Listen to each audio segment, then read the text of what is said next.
Good evening, ladies and gentlemen. Now, I know what you're used to. You're used to me just rolling the intro at this point, right? You're used to seeing the intro and that, like, bam, wicka, bam, bam, bam, wicka, bam. I know, but we're going to give it a second, okay? Because today I have a very, very special episode of DLD After Dark. I have a very distinguished guest, I would say. And I've been waiting for a while to get him on. Finally got him on, and he's a wealth of knowledge. He is an excellent builder. He's a patriot. He's sometimes even a shoulder for your boy to lean on. We have a very special guest, and before we introduce him, I'm going to go ahead and roll the intro, and we're going to jump in here together. So hang tight, y'all. This is going to be a good one.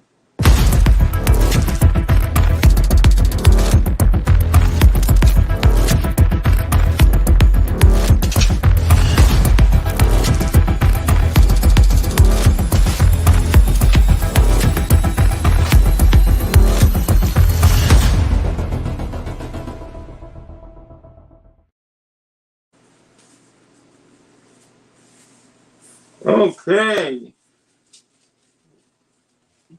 Today. Oh. I tried to pull it off, man. That was a quick costume change, all right? Today, we have a very special guest. Now, I'm going to introduce our guest, and in light of the situation, I'd like to take a moment to introduce our boy, Angry Sarge. What's going on, guys? Good to see you. You see what I did there? Yeah. No. That's a good one. I'm telling you. I was hoping it was going to work out, but that was a little fast. It's great. It was, man, I thought it was going to be way easier to transition into a plate carrier with mags and a patch and a mask. No. And it was like, dang, I heard the intro run out. I was like, dang. But before we go ahead and introduce you, I'll roll through and just say what's up to all of our people here. If you guys could do me a favor and send into chat who was first, because I didn't see who was first this evening. But let's say what's up to the channel members first. We got Ron Wayne. What's up, brother? Another channel member. Angry Sarge, of course. Channel member. Too many choices. Oh, hold on. Let me fix something real quick. One sec.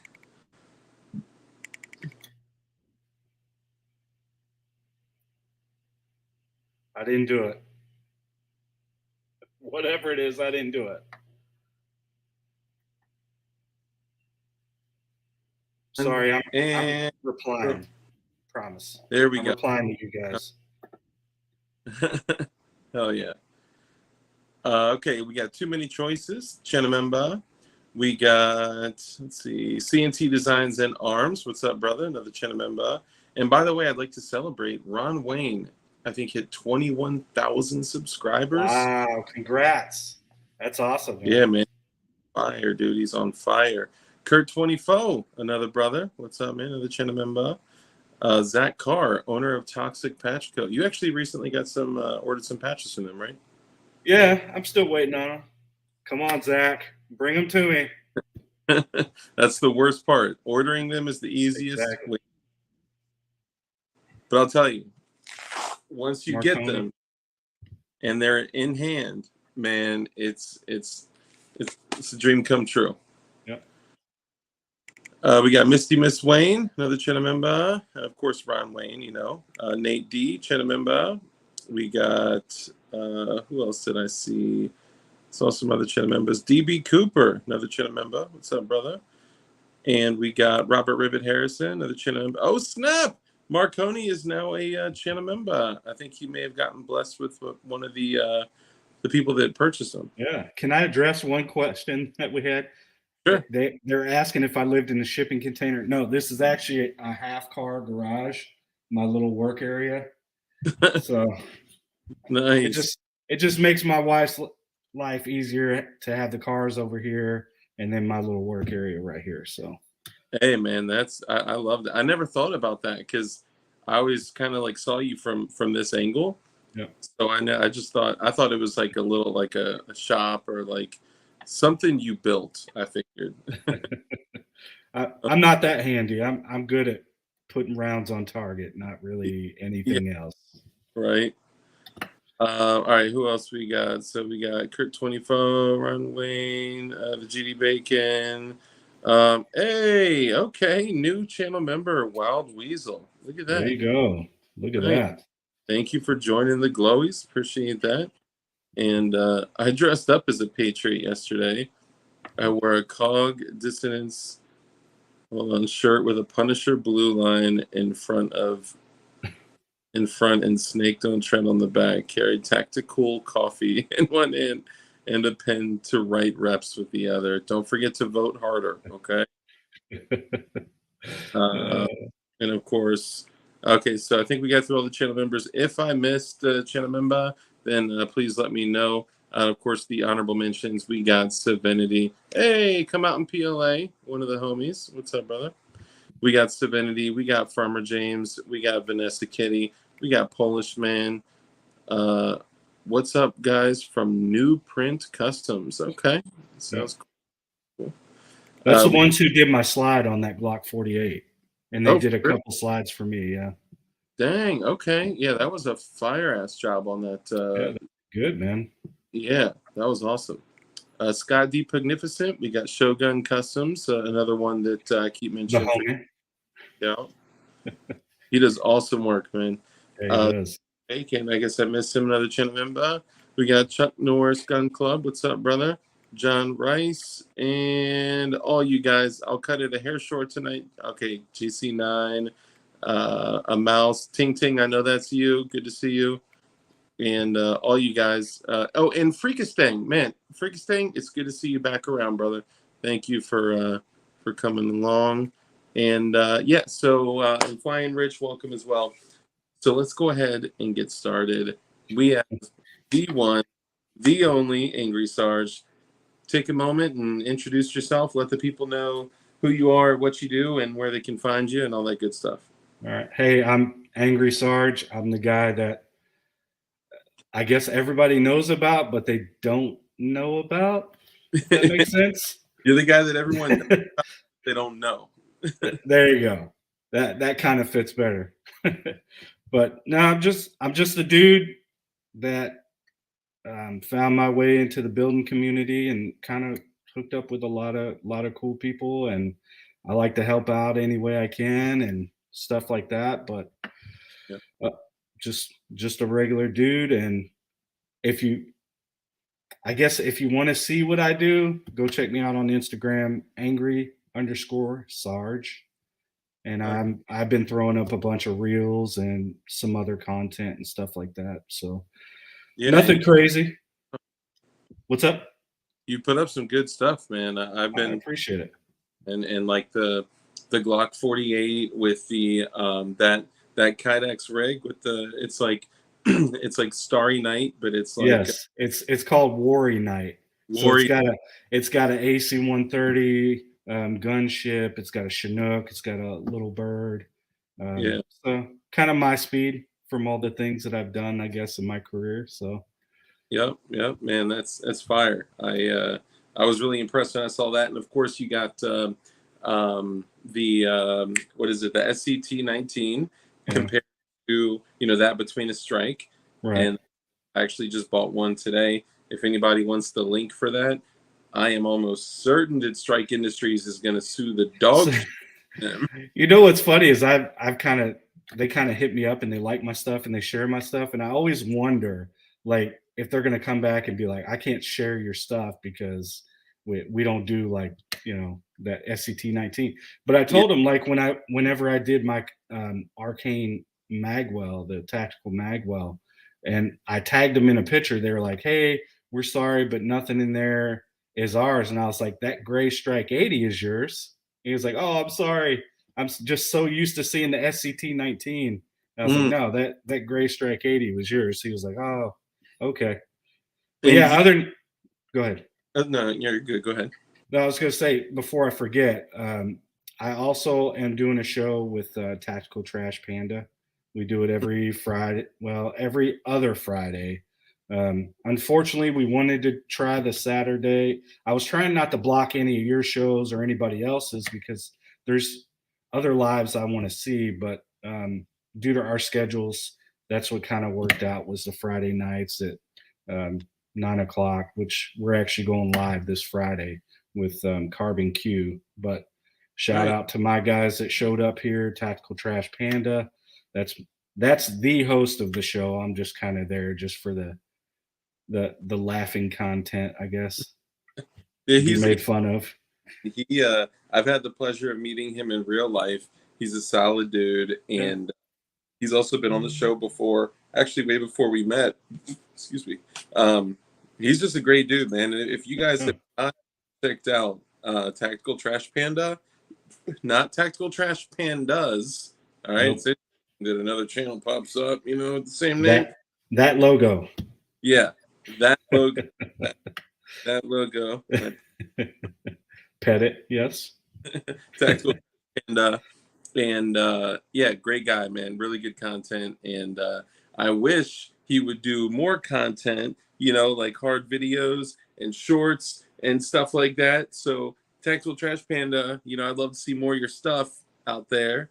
Just saying. That's what I've been saying too. He's like, man, I got to take a cue from you because you're knocking it out of the park, and I'm like, I'm just quickly putting out stuff. Just I don't know what else to do. So Planet dude, disguise there dude. you go. Here we got some more channel members that came up in here. So we'll say what's up to Murphy's Law. What's up, brother? What's up? We got let's see, we got CNT Designs. Come On PLA is also a bright beacon of hope in the community. And DB Koopa. And who else? I saw somebody else come up in here. Ron Murphy's Wayne. Law. Oh, sorry. What's up? No, it was Murphy's Law.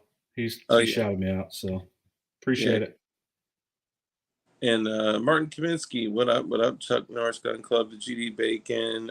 There he is, Mo Betta Prince. Mo Betta Prince and ADXR 920. ADXR 920 and Mike McClune both purchased memberships for other people. They gifted them to other people. So like a random 10 people got channel memberships. And yeah, I was one of them on it was ADX that did that. I got one. So shout out to the ghost of P80 Ralph. Thanks for coming in, man. Yeah, he popped in. Oh, I didn't say. Hey, the ghost of P80 Ralph, Sarge, Emrich Frankenstein, Caleb, Polishman. Oh, and Windex too, man. I saw Windex. Salute. All these from, so I got a bunch of my Discord guys in here, so I'm really excited that they came to support me. I'm humble, guys. Thank you.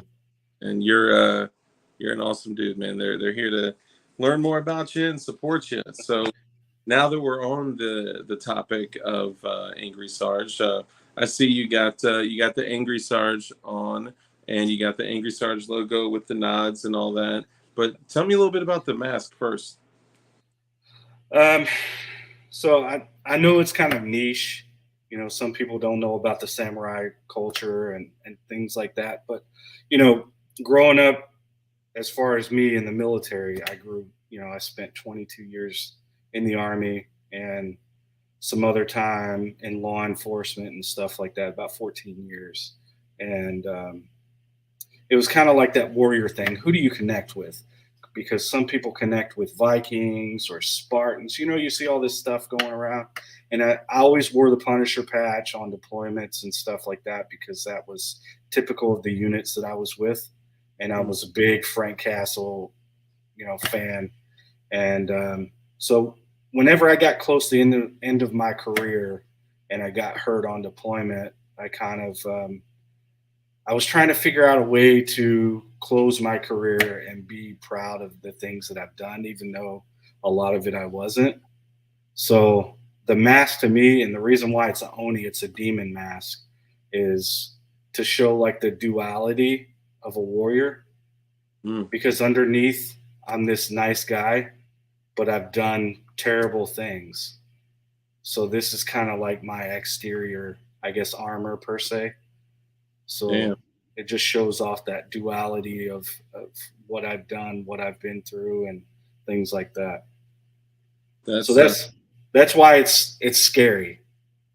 Yeah, that's some pretty shit, man. That's so. I mean, I mean, you don't have to go into to you can go into as much or as little detail as you want, but is it like the internal conflict of a warrior of like things you did while on deployment or in law enforcement or both? I think it's both because I mean, so even in my law enforcement career, I've come across stuff that would mess with you, anybody. Some of the cases that I've dealt with, crimes against children, obviously, or some of the bad things that you see that people just do to people. It's amazing, and it's even worse overseas when you're like in third world countries where they have no respect or anything for life. So they just don't care. Yeah, But like I think it's all around. Go ahead. body bombs and shit like that. Terrible. Yeah. So I remember one time back in the early part of the war. I'm old, believe it or not too old, but I was. You're young up here though. So my first deployment was OAF 2004. So during that, we had the elections crossing into 2005, where Iraq was starting to have their elections and stuff like that. And I think the worst thing I've come across was like they had a handicapped child that was mentally handicapped and in a wheelchair. And they just strapped him up with bombs and just pushed him into a group of soldiers and then detonated. They just don't have any respect for life, man. It was a different time back then too. So Dude, it's fucking crazy. wow. So not only the combat, but I've also in my law enforcement career, I've been ambushed. I've been in a gunfight with a guy that tried to murder me and murder his wife and all that stuff. So I've kind of went through a whole gamut of stuff between both jobs. So Damn. Well, luckily, Flying Rich comes to the rescue to a little bit. He's a $2 super chat that says, "Dark to Ridge, still smell of eggs." Rich, thank you for the super chat. I appreciate you, brother. This dude, the only dude I know, so he came to the dark compound here, and I let him stay for a couple days. This dude brought like 48 hard-boiled eggs with him, man. wow, he was ready. Dude, and like I commend you for you being so strict and disciplined on your diet, but God, my fridge reeked of sulfur for like 2 days. It's good now, Rich. I appreciate the super chat and the message, but it's good now, brother. I appreciate you. That's funny. An interesting thing, man, is we've talked a lot like offline before, and we've talked about things, and a lot of people I feel like kind of just jump on the bandwagon of like fuck the police, and there's no way that anyone in law enforcement can be constitutional, and I've kind of had arguments about that, and you and I have had conversations, and without people knowing that it was you, I've actually used you as an example of, like, I know a dude who, was in law enforcement, and he would, every opportunity that he could, he would, abide by the Constitution, but also educate people on their constitutional rights and, well, their rights given to them by God that are protected by the Constitution. And, Right. I hear that a lot. Can you think of any instances where, you weren't a piece of shit and honored the Constitution? I mean, we'll just say that I'm not the typical what everybody would classify as asshole cop or whatever. I'll be honest with you. I probably write maybe 10 tickets a year, and they're usually earned.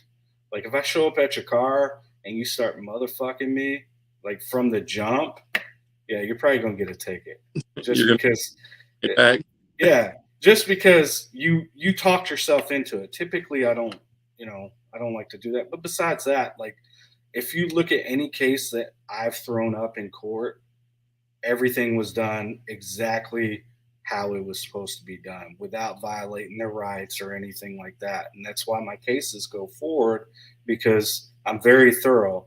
If I know that something's going on, but I can't do the right thing and get that evidence the way it needs to be got, whether that's writing a warrant or something like that, then I won't do it. I'll just miss out on that dope stop this time, and they'll walk away. But it's not all of us are like that, and I work with a lot of people that are pretty straight up, and it's sad because we get this name, because what does the media want to focus on? All the bad. Like the Yeah. whole Uvalde thing, that was just a fucking shit show. Just period. I don't like to talk about it, and I don't like to Monday morning quarterback it. I just say it was a shit show, and it saddens me, especially doing what I do, because there's no way you can stop me. Just like with my shooting, nobody was going to stop me from dealing with that suspect and rendering aid to his wife that he decided to shoot in the face. I don't care what it would have taken, you know? That's an interesting thing because I think I would say most of us here in the viewers, the people in chat, and everybody. I think most of us looking back on it, even though we weren't there, most of us would have probably gladly run in there, without even considering if we were going to be able to run out, Well, But I I remember the moment that I saw on the video footage where the dude whose wife taught there, he was walking in, he had his gun drawn, and somebody who I'm guessing was his superior or another yeah, police officer stopped him, and then he was like, no, no, no, I'm going in, and he stopped him, and the guy just kind of like did the when you're crying and you kind of like take that breath, like, all right, I need to chill, and he holstered yeah. his gun, sat there, and I don't know if it was just a clusterfuck of like everyone telling them not to move when all of them could have been dying to move. I don't know, right? But that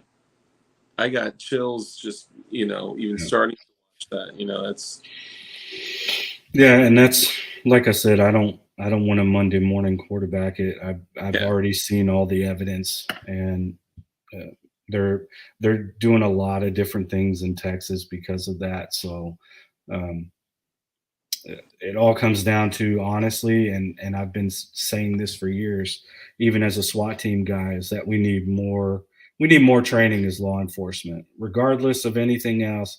And they have this stigma about, well, can we let military guys that have seen war come back and work the streets and stuff without there being any issues, any crossover or anything like that? And I'm telling you right now, as a combat veteran, that I had no issue changing over, and I was the guy that if something happened, you wanted right next to you or pushing forward. So, yeah, and it's kind of uh, it all comes back down to training. I don't think we get enough of it, and all this defund the police and all this bullshit that they're wanting to say. I mean, all you're doing is asking for things like that to happen. And even though they may have had training, did they have the right training? yeah, Probably not. yeah. You can train a bad habit, Yep. for years. Uh, Rich is talking about his tickets. He says, "I yes sir, no sir," and still get tickets. But Rich, you're also kind of an asshole. I mean, you're a nice asshole, but he says thank you with another $2 super chat. He says, "What if it is 110 miles an hour and a 55?" Asking But for so let me tell you what's going to happen. You're going to get a ticket. yeah, But I may be nice if I walk up and you're like, hey, nice and stuff, and roll your windows down, make it easy, make me feel safe. I'll probably write you for like 75 in a Damn, 55. So I've we done met. that. I've done it before. So Oh, really? yeah. I mean, I'll put it to you this way. The reason why I do that is because back when I was a young soldier, I was on call. We had what was it, a 2 hour recall, is what they called it, because we are Mm. getting ready to deploy. And I was going to visit my wife, who was 2.5 hours away. She didn't live on post with me, because we had just gotten married and not everything changed over. So I was still in the barracks and everything like that. And I was coming back because I got the call and I was like, oh shit, 2.5 hours away. I got to go. I was doing 125 down the interstate and the state Hmm. trooper stopped me. And I was in uniform and everything. He was like, hey, where are you going so fast? And I told him, I said, I'm on recall. I'm deploying. And he wrote me a ticket. And I think he wrote it for, it was a 65. And I think he wrote it for like 75. So 10 over. And then gave me a full escort down to the base. Like Dang. they were switching all that. Like as soon as I got into another county, they had a new trooper up there bringing me forward. So, Dang. Dude, that's yeah. pretty. So See, police can do good shit. I mean, and I was young. I hate tickets. I'm not gonna lie. I've gotten 2 tickets in my whole life. You know, most of the time, whenever I get stopped, I pull over. I do what I would do on a traffic stop: is I get over, roll down all my windows. You know, all the stuff that I want to see whenever I come up to your car. Yeah. I would do all that, and most of the time they're like, "Who do you work for?" That's what I get, and Yeah. I'm like, "Oh, I was going to take my lump," you know? Is that what if they say who do you work for, they're talking about like what agency you work Yeah. for? Bro. Okay. So funny. So I used to get pulled over all the time because I always did illegal shit. Right. When I was younger, I was Yeah. totally reckless. Illegal tinted windows, dead tags, like the gambit, right? Everything. Right. And after a while, I had one experience where I got to study the business end of an HK USP, and that was not a good situation. Yeah. I got pulled over, and I knew the cop was going to pull me over because I went to a 7-Eleven to literally go inside and just get a drink, fresh 21, got my permit, and I'm probably looking all like thuggish, ruggish, whatever, but and I probably had a big bulge on my hip. But when I got back in the car and left the 7-Eleven, the cop followed right behind me, and I was like, all right, he's going to pull me over. And when I got pulled over, they came to my he came to my passenger side, Yeah. and I had rolled down my windows because I was listening in my head of like what they told me to do when you get a permit and all that. Right. And I didn't know that another one came to my driver's side, but like behind in my blind spot. Mm-hmm. So I didn't even know him, didn't hear him approach. He didn't say anything. And this dude is like license and registration.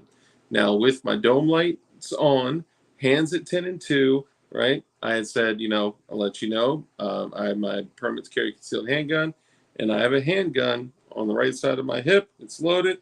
And I guess homie here only heard me say I have a handgun. Yeah. So this dude on the passenger side was like a vet. Like this guy was old, chill, no problem. This guy was a rookie, and I Yeah. heard the swipe of his holster. And he's don't fucking move, put your hands, da, da, da. Yeah. And that dude was like, take your hands off the wheel, take your seatbelt off, and I'm getting two different things. Yeah. He's taking my seatbelt off. He's saying, don't move my fucking hands. Yeah. And I was, dude, I do not want a chest full of Winchester Rangers. I am not moving at all Right. until whatever. And if I calm down, and then they were like, all right, with your right hand, undo your seatbelt, and blah, blah, blah. And they took me out. They handcuffed me. They took my weapon from me. They searched my car for like 45 minutes. And then after they found nothing illegal was going on, they threw my handgun in the trunk, unloaded with the round in the chamber over here and the mag over here, and closed it. And they said, you're good to go. You can go.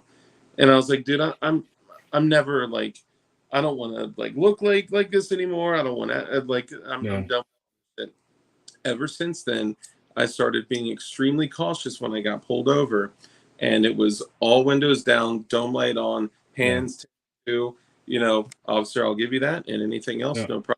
I'd like to let you know for both of our, I have a permit to carry concealed handgun. I have a loaded handgun in my, wherever it is, my appendix at 1 o'clock, my my right side of my hip at 3 o'clock, whatever it is. And I tell Right. them, and I've had some ask, who do you work for?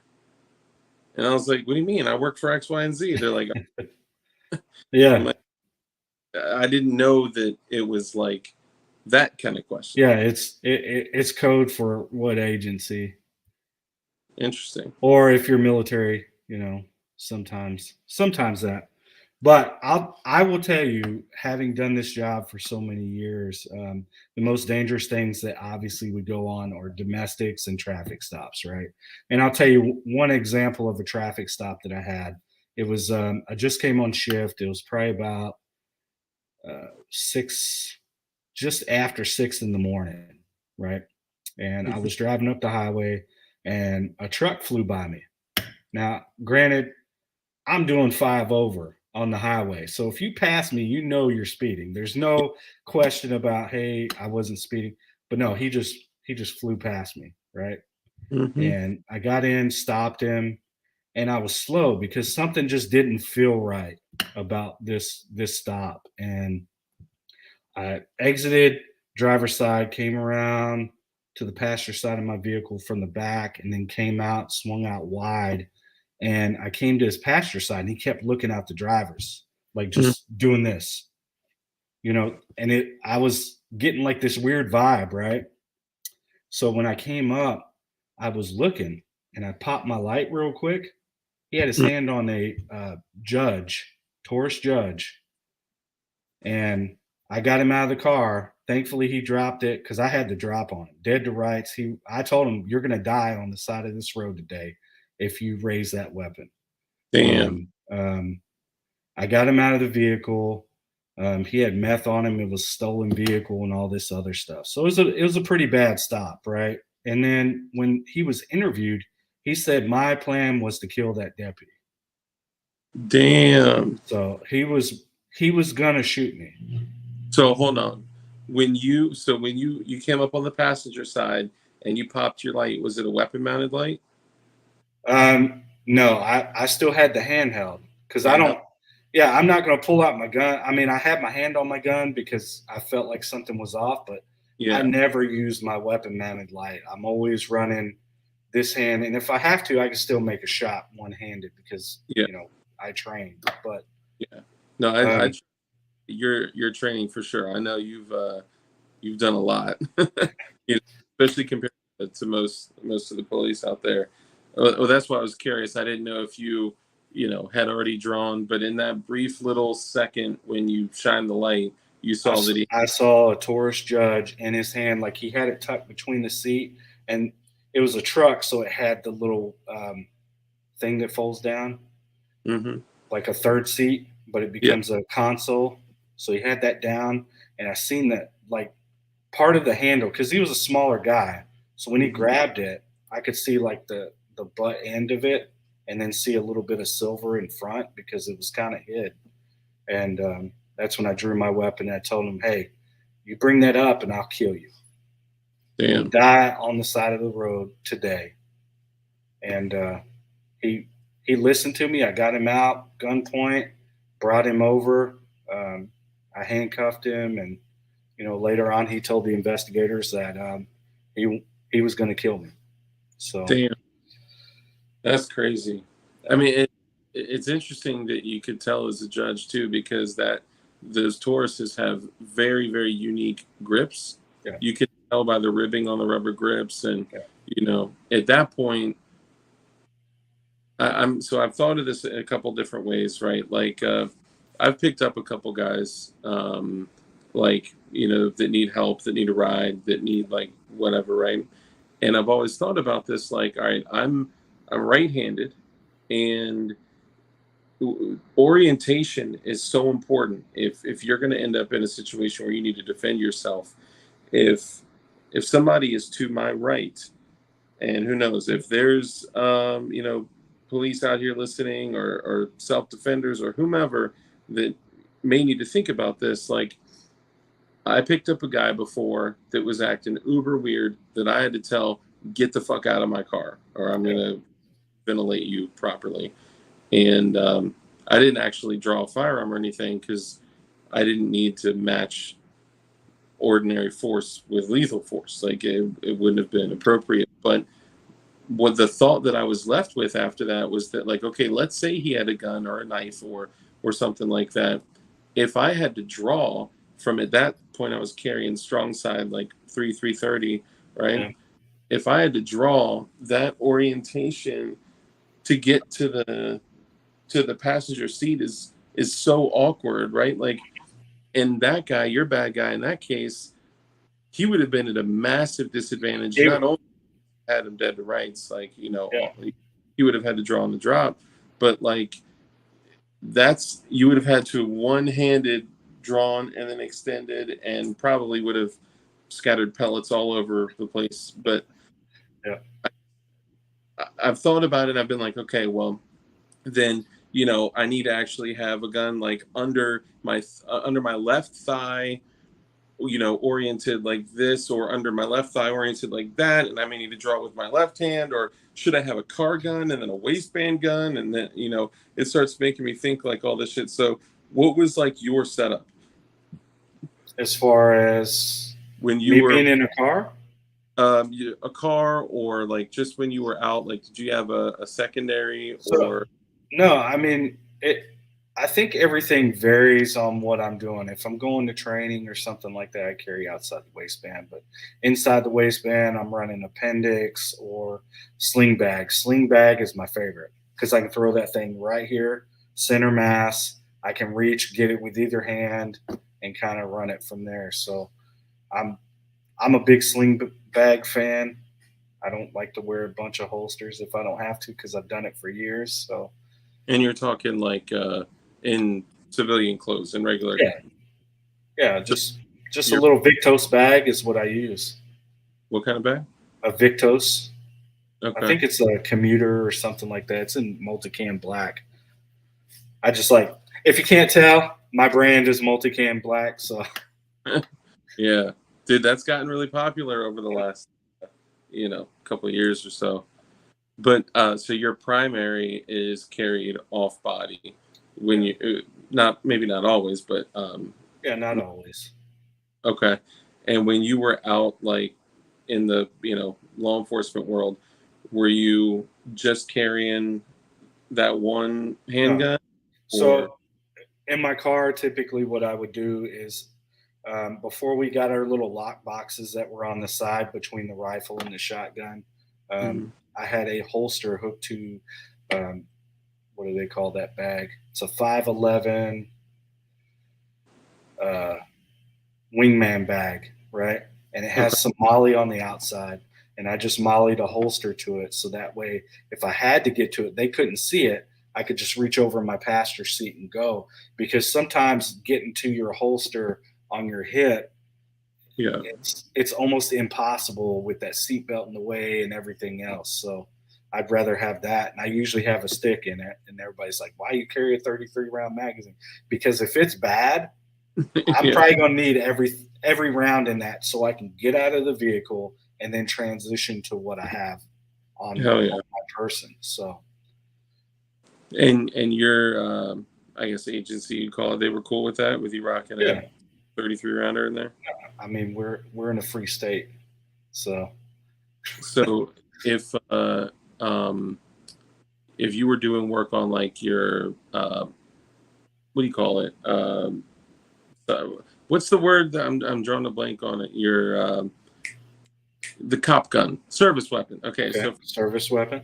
yeah, for your service weapon, if you did anything to it, would it have to be like only OEM, or? So those we could not touch, and the reason being is because they have a warranty, right? So if something happens to that weapon and it fails, say like I'm in a firefight and then the gun goes down and I get killed. Well, Mm, because of that failure, they can figure out, whether it was a gun issue or whatever the case is. So, I mean, it kind of gives my family that ability to file a lawsuit if the gun was a piece of shit, basically. yeah, So they don't let us touch it because you need to be an armor. I mean, like now I can work on my stuff, obviously, because I've got that training. Hey, Wave Slave, appreciate you, brother.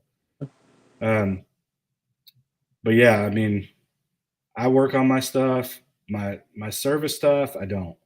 I leave that to the armorer, so that way the agency is responsible for that. And if the gun goes down, and I've told them about it, I've written it up, sent it in, said, hey, the trigger's dead, the connector probably needs to be bent or something like that. That's on them. I don't touch it.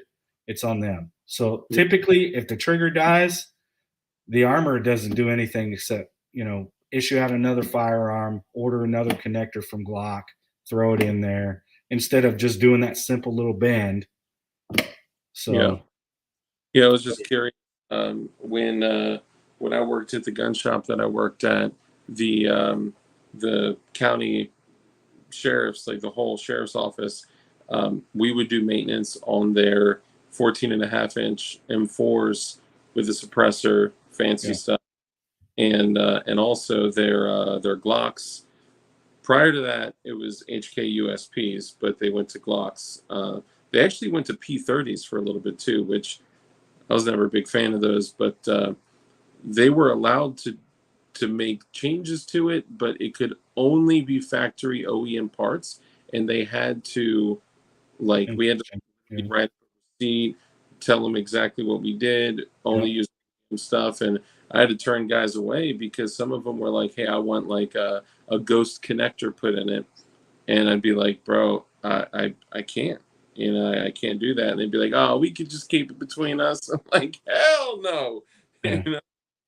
Yeah. No, I mean, so I got lucky because I'm a weirdo, and I'll tell you why I'm a weirdo. I'm right-handed. I'm left-eye dominant. So when I shoot my pistol, I'm right-handed. When I shoot my rifle, I'm left-handed.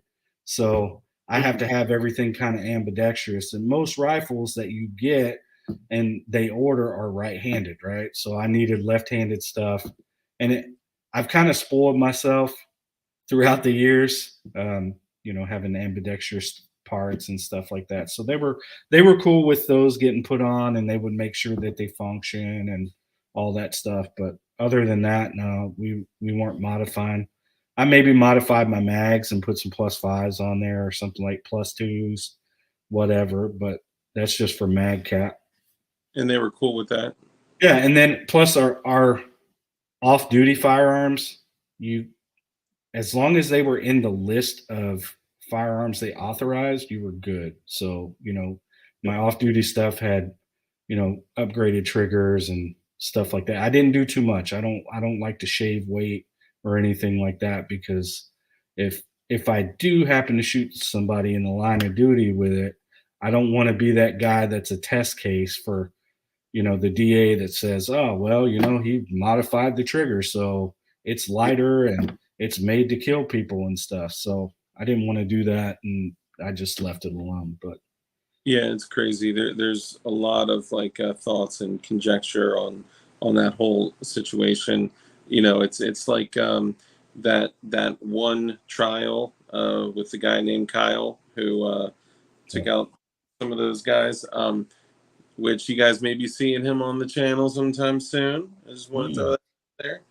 Um, he had FMJs, right? He was yeah. running FMJs in his AR, which is normal, right? And they had said he had FMJs specifically for this reason, to be more lethal, to be reckless. They went right through. It's like, dude, if he had hollow points, you would have said he had hollow points specifically to do more damage. It's almost like damn Yeah. you don't kind of thing. Yeah, no, I mean everything's so weird, especially with the way things are going nowadays. So it's just that's why I told you earlier I don't do the politics thing. Not even on my Discord. I'm just not.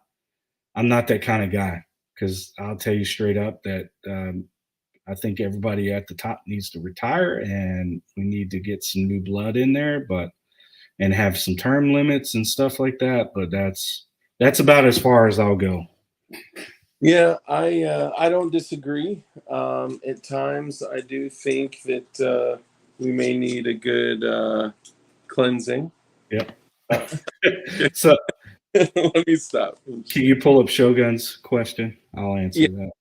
yeah. Let me see. Sorry. Where'd you I've go? been kind of answering it, but that one's too long to answer. Sarge, what is the best memory you had in law enforcement? Like a good moment with a civilian? I'll tell you my most favorite thing, and I still have the pictures from.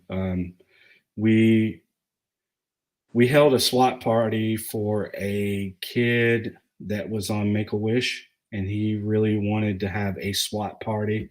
So we actually went, volunteered our time, built him a fort, and then had this big grandiose SWAT party for him. I let him put on my gear, showed him all our cool guy stuff, and let him pretend that he was riding with us in our SWAT vehicle and doing operations and stuff. So it's really cool to go out there and do that. I mean make that's what makes my day. That's what I love about the job is giving back to the community that it serves. So Yeah, that's incredible, man.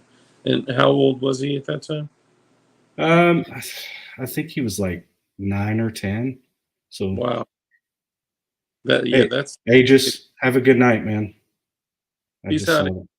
By the way, I will say Flying Rich had to leave a couple things. 69 people. 69. Nice. I had Rich had to leave a couple things here because he was going to New York. And you can't bring any cool guns to New York. And he left his SIG 365 here, and I swear to God, he's never cleaned it in his life. So being like, all right, if I'm gonna go somewhere, I'm gonna leave it nicer than when I got there. If someone's gonna leave something here, they're gonna pick it up, and it's gonna be nicer than when they left it. And that's exactly what I did. Yep. So his shot was dying in his AR, so I replaced the battery. His SIG had never seen a clean cloth in its life, so I took some Aegis. I completely cleaned it with the Aegis It's a good salt. idea. Yep. And then I took the Aegis gun lube to it, and I got it all clean, all smooth, and man, that thing is pure fire. And of course, a lot of this is to say, Rod, thank you. Aegis is all. So if Yes. anybody needs some gun cleaning shit, man, Aegis is where it's at. I mean, if you talk to my guys, they'll say I held them hostage at gunpoint and made them buy Aegis's products. Are like your guys like work guys or? No, like my guys from Discord, like Oh no, Trash Panda, Windex, Xeons, all those guys. dude, it's Caleb. the best shit. Not only do you get like a dope black multicam, uh, you know, kit with it, but like it's got every single thing you would ever need. The Q-tips, the double-sided Q-tips with Yep. the little pointy parts to get Yep. inside the rails. If you're like me, you only use folded paper towels to get up in there. Yeah. See No, that? They're already commenting. Yup. Strong arm Sarge. See? Calling me out, these guys. dude, Shogun. I gotta say again, I brought. Hey, what's up, Jackson? What's up, Dark? Just joined. What's good, homie? Hope you're having a good day. You too, man. Thank you. Appreciate it. Everidge, what's up, man? Love my Aegis Deluxe kit. Hell yeah. Windex, Tech Money. Salute to both y'all. I just want to add too, man. Shogun, dude. I went to his Instagram. We were kind of like, just kind of liking stuff back and forth with each other. Dude, looking at the work he's done, if you guys haven't gone to Instagram and looked up Shogun Customs, please go look it up. Like he is doing some crazy stippling shit, and I swear the coolest thing was when he had said he was talking to a customer that couldn't choose between three different stipplings, so he did all three on it, all three patterns on a 365. He did like this little grip section where like your thumb rests in like this like wave stippling, another one in like this it's hard to describe it, but it was three different patterns, one on the back strap, one on the side panel, and one up where the thumb is, and it came together so good, man, so Yeah. clean. So check out Shogun Customs. So I'll say on that one, we had somebody gift some memberships. Oh, That would be really? Kurt 24 gifted 5. No way. Yeah. Oh my God. Hold on, let me pull it up. So unfortunately, it doesn't show me. StreamYard doesn't tell me. Dude, thank you so much. Kurt24, my brother, thank you so much. I appreciate you doing that. 5 memberships for 5 random folks in the community. Look at that. Let's see. We got, you see, Wild Weasel is now a channel member. Look at that. Angry Sarge, did you ever see the SWTRR8 357 used in SWAT? Nope. I heard it was made Sure for, and because autos sometimes catch the slide on the shield and cause malfunctions. Not heard of that. That's why you have to go around and over it. Like we push out pretty far, so I'd rather get my hand shot off. But you know, Oh yeah, I'll what do take you that do? compared to the alternative. Yeah. Wave Slave with the 499 super chat. Thank you, brother. Yeah. Shogun for show. Wave Slave is the homie, So- man. We're bro. Yeah. So let me say this. One, next week, I've already kind of started the video for this, but I've got a frame that I've been holding on to. I've been waiting for Shogun to come back because we actually have two projects in the work that we're taking care of each other and trying to make sure that it gets done. But it's going to be probably the coolest things that I personally own. I mean, it's kind of a nod. We're doing a Shogun build and a Ronin build, which is real quick. I'll explain that after. But Yeah. Instagram, I'm gonna have one of his frames up there, and I'm gonna build it out and kind of show it off. I won't show the whole building process because you know how they get a little crazy about stuff. But I'm gonna build it out, do it up, so you guys can see some Shogun. And Hell then lastly, I didn't get to say this earlier, but the whole Ronin thing, if anybody knows Tulam from Ronin Tactics, you know, he talks about being a Ronin and stuff like that. And it's a Ronin in Japanese culture is a masterless samurai. So that's why I relate to a Ronin, because I'm retired and I have no master, and now I get to walk in peace, if that makes sense. So damn. That's some deep shit right there.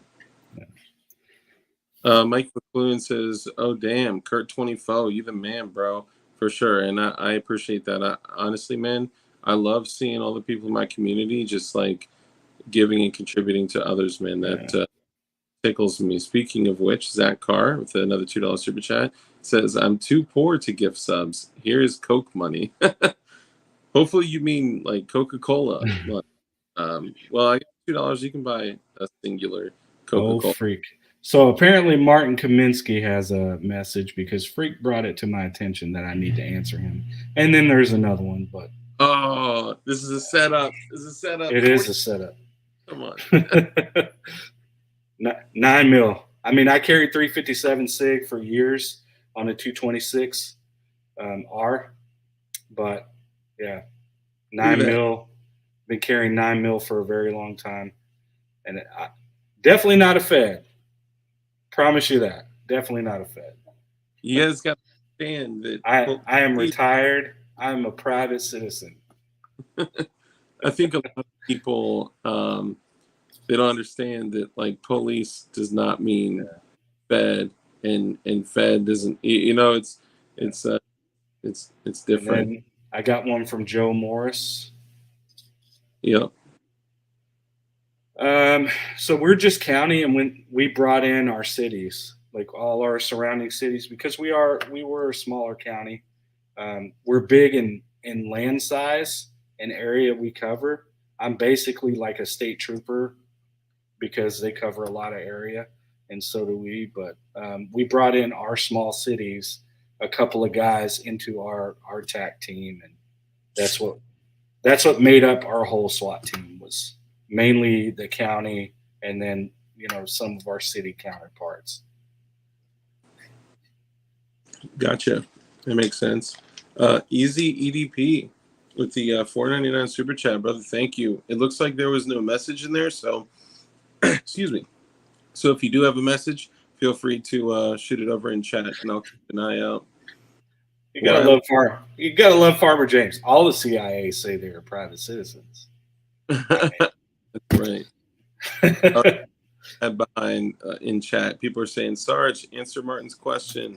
Yeah, he set me up. Of course, leave it to Freakistang I know, rile right? everything up, right?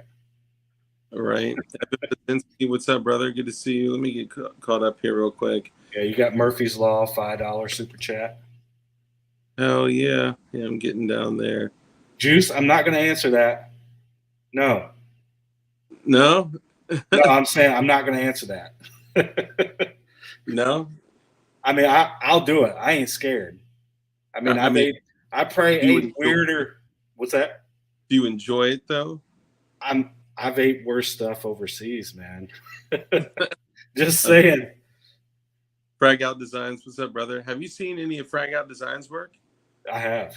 Yeah. Dude, his I'm shit just is that's the it's hard thing is like I'm not into the 3D printed scene, but I respect those guys because of all the things that they're doing is like crazy. It's insane some of the stuff that they're doing. It's yeah, just unfortunately for me that's not my strong suit. Like I'm I would say I'm new into building, but I'm not new into building, so yeah. but I So respect those guys, man. I love seeing their stuff, so I'll definitely give you a follow and check your stuff out. yeah, man, he's using a crazy ass laser machine to do like crazy ass work. Actually, he whipped up this for John Crump. It's a That's cool. Yeah. yeah, and it's the So Wolverine so logo. he's doing laser as well, right? Yeah, he's laser. Yeah, he's not doing like 3D Okay. development. No His stuff, design work. Okay. yeah, all laser on metal and some polymer stuff, and it's like all hand done art. And if I didn't hear incorrectly, he's damn, we're up to almost 80 people in here. That's awesome. It's If I crazy. hear incorrectly, I think he did the artwork on one of Ice Cube's albums. Like Wow. that, all high level he is. Murphy's Law, thank you for the super chat, brother. He says this is a cool group of guys and gals here. Period. And Semper Fi. Thank you. Appreciate that. You Appreciate may it, Devil Dog. and I think you maybe confused me with another YouTube channel if you want me to say Semper Fi, do or die. But I don't know. Not all y'all have been around since then. You know what I'm Hey, saying? he's back. What? He's back. No. He's back. I kid you not, dude, on a different form. So He better be just back. wait. The 27th, November 27th is his first live. For real? Yeah. Bro. So on that last stream he did, I got it screen recorded. He was like, "Yo, DLD After Dark. Yeah, I know who you are, bro. I've seen you around. I'd love to do a live stream with you, bro." And I'm like, yeah. And then the next day it was like, Marine Gun Builder's gone. I was like, no. Yeah, I'm surprised you didn't see the IG that I put up. I put an IG up about him coming back and how to join his forum. So Yeah, I didn't see it, man. That's I guess a lot of slacking. times blow past up. Speaking of Yeah. blowing past, damn, Nate D, 99 cent super chat, bro. Thank you, man. All you guys are just giving too much. Sarge, do you practice Bushido? I do some, yes. I think as far as my values and my morals, they kind of align with Bushido. So No. yes, I serve others, and I take that seriously as far as providing that service to others and that warrior spirit and that mentality. So Hell it's yeah, been a man. while. That's what's up, man. All right, let me get caught up here with chat, guys. Damn, I had no idea how far behind I was, y'all. It's Yeah, so easy to get a conversation and then go back and forth and yeah. chat. You know me. Ooh, I also did some work for a popular lady adult actress. So, hey, Fancy. okay. I actually have That's the. cool, man. Yeah, I would love to know. I'd love to know who. Now, I showed this off a moment ago because this is a very special cartridge. It may look like a Glock 26 mag, but it's actually I'm pumped up. a, TCM. a pumped up 9mm. It's 357 SIG. I built a an all blue because you know me, Yeah, yeah, we blue saw that. like It's so funny. People are like, "We know, dark. All your guns are blue." All the Yeah. blue. Yep, yep. All the blue. All here. Let me see. Here you go. All the blue Kim All light. the blue. Yep. Look at that. But uh, in all blue, 357 Sig Glock 33. Compliments of 1776 Supply Co. Actually, how many grains is a 357 Sig? Most of these are 125s, pushing about 1,450 feet per second at about 564 foot-pounds of pressure. However, I have these 357 Sig Liberty Civil Defense rounds that are pushing 2,300 feet per second out of a Glock 33. Crazy. That's pretty. Yeah, that's good, man. That's better than what my SIGs are pushing. So And you were rocking a Sig, you said 229? no, 226R. Okay. So Yep. it's the 226, but it's the rail version. So Yeah. we can accommodate a light. But yeah, I mean, I think we were running, what was it? Winchesters out of them. Mm-hmm.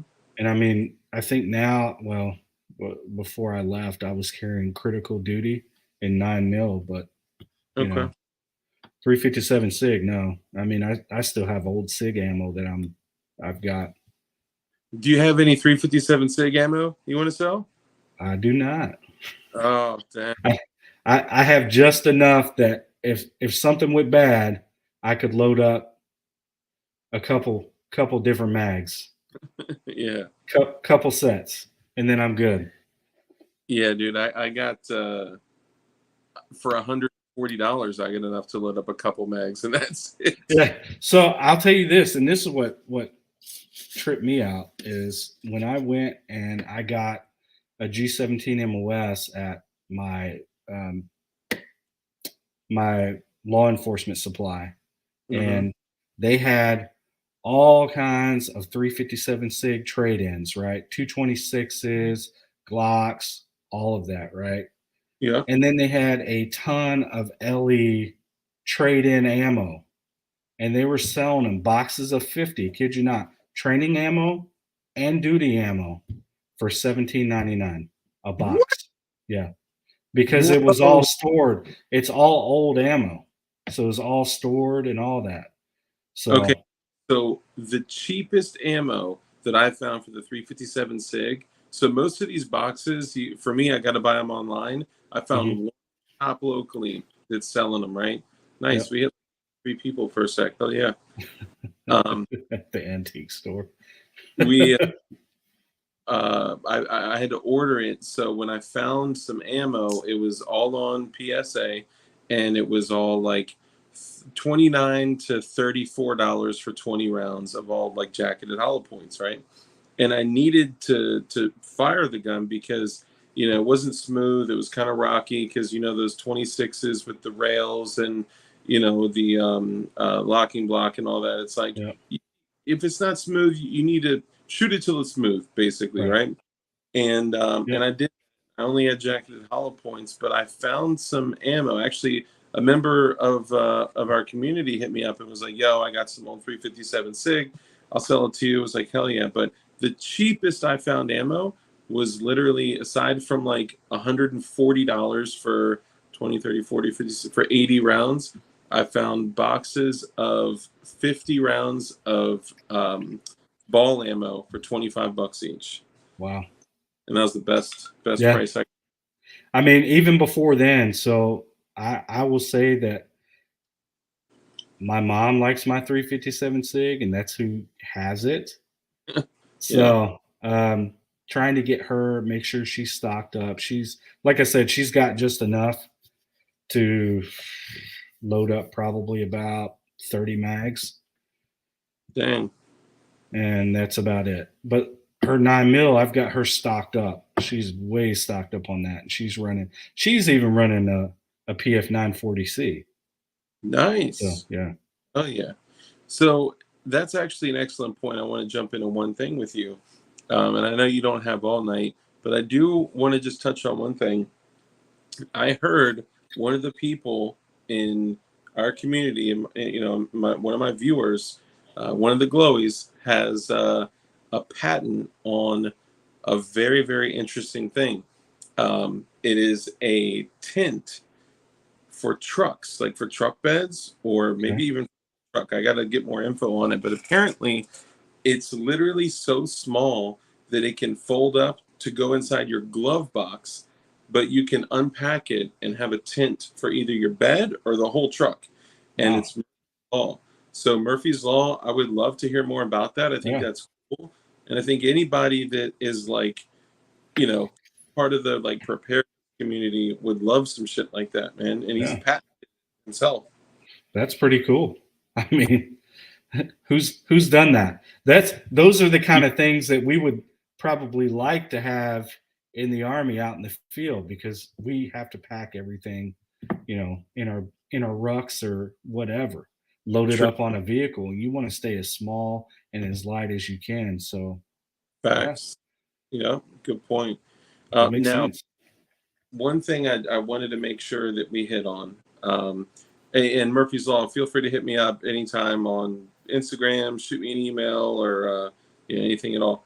But one thing I did want to hit on, while we're all here, is so one of the things I've expressed on my channel is that I believe that every single human being has the right to build privately manufactured firearms in the privacy of their own home with zero governmental overreach, like modern firearms with zero governmental overreach, like no exceptions.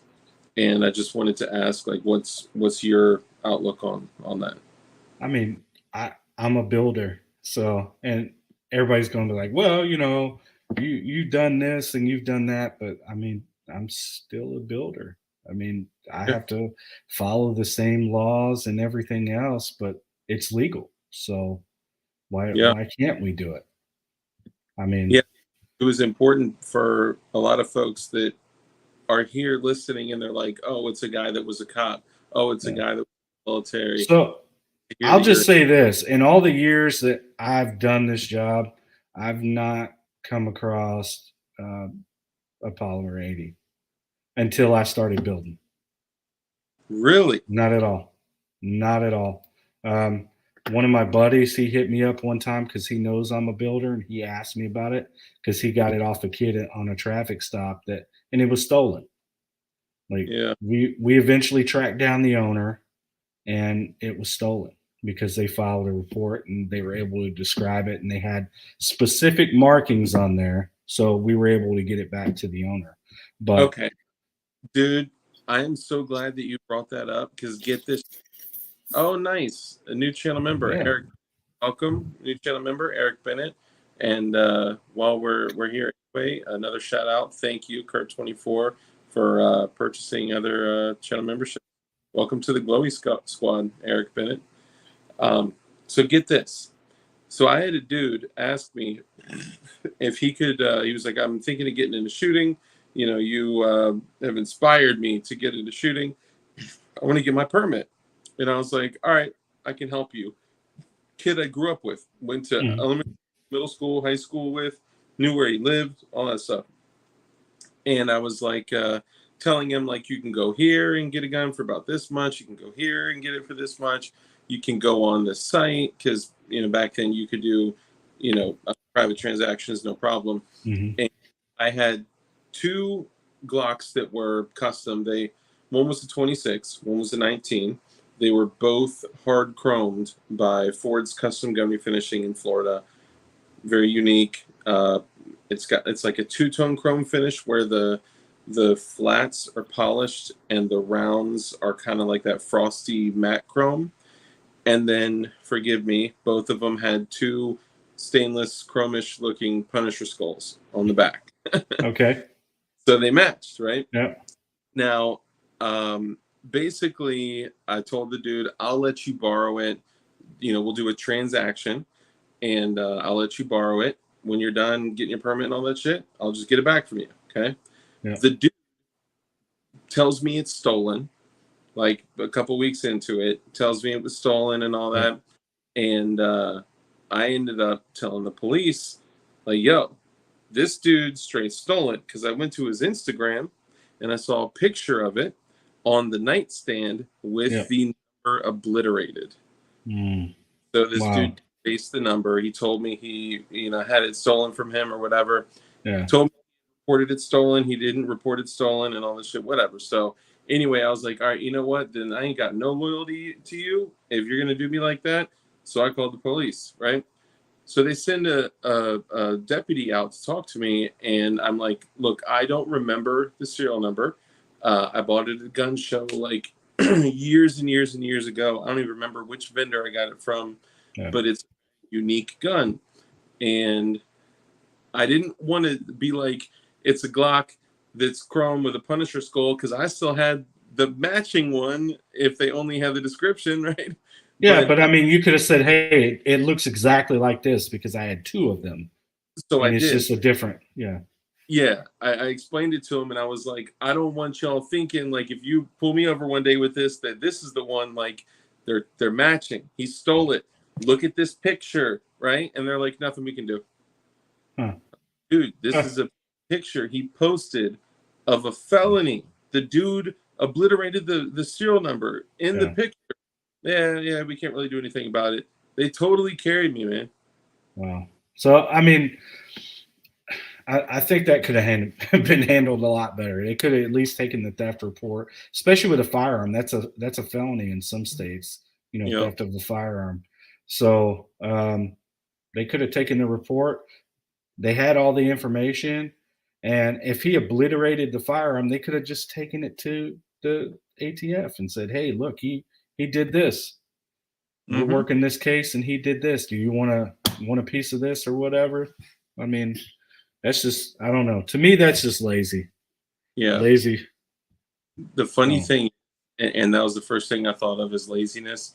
The funny thing is that she was like, well, what are you going to do? It's got the serial number scratched off. So even if we go get it, you can't get it back. I was like, wow, okay, never okay. mind. Okay. Like, damn. Like, Interesting. yeah, You it you was, could at least you could at the minimum at least let me strip it down. You know, yeah. Let me get take the all part. the yeah. Come on, Jesus. You can Dude, keep the frame and I'll just be, contact Glock because all you had to do was contact Glock and giving them the case number and said, "Hey, they won't give it back to me because the serial number was scratched off." And I'm pretty sure they could have done something.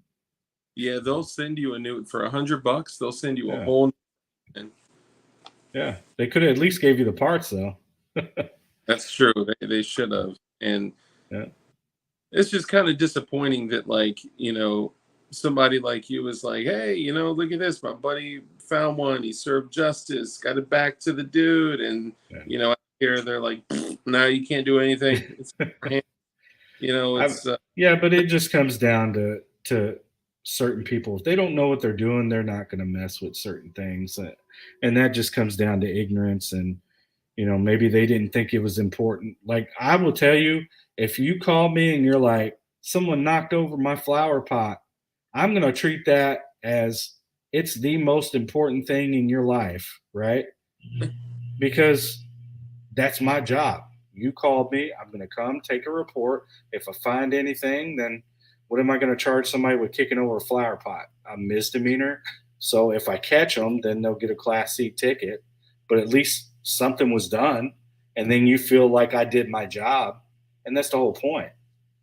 Is it's yeah, our job to come out there and do that stuff. And I get it because I've been burnt out. I've gone call to call to call and dealt with like jerks. I show up and you call me and then you're cussing me out because you called me. And I'm like, I'm not going to sit here and get berated by you. So I'm leaving.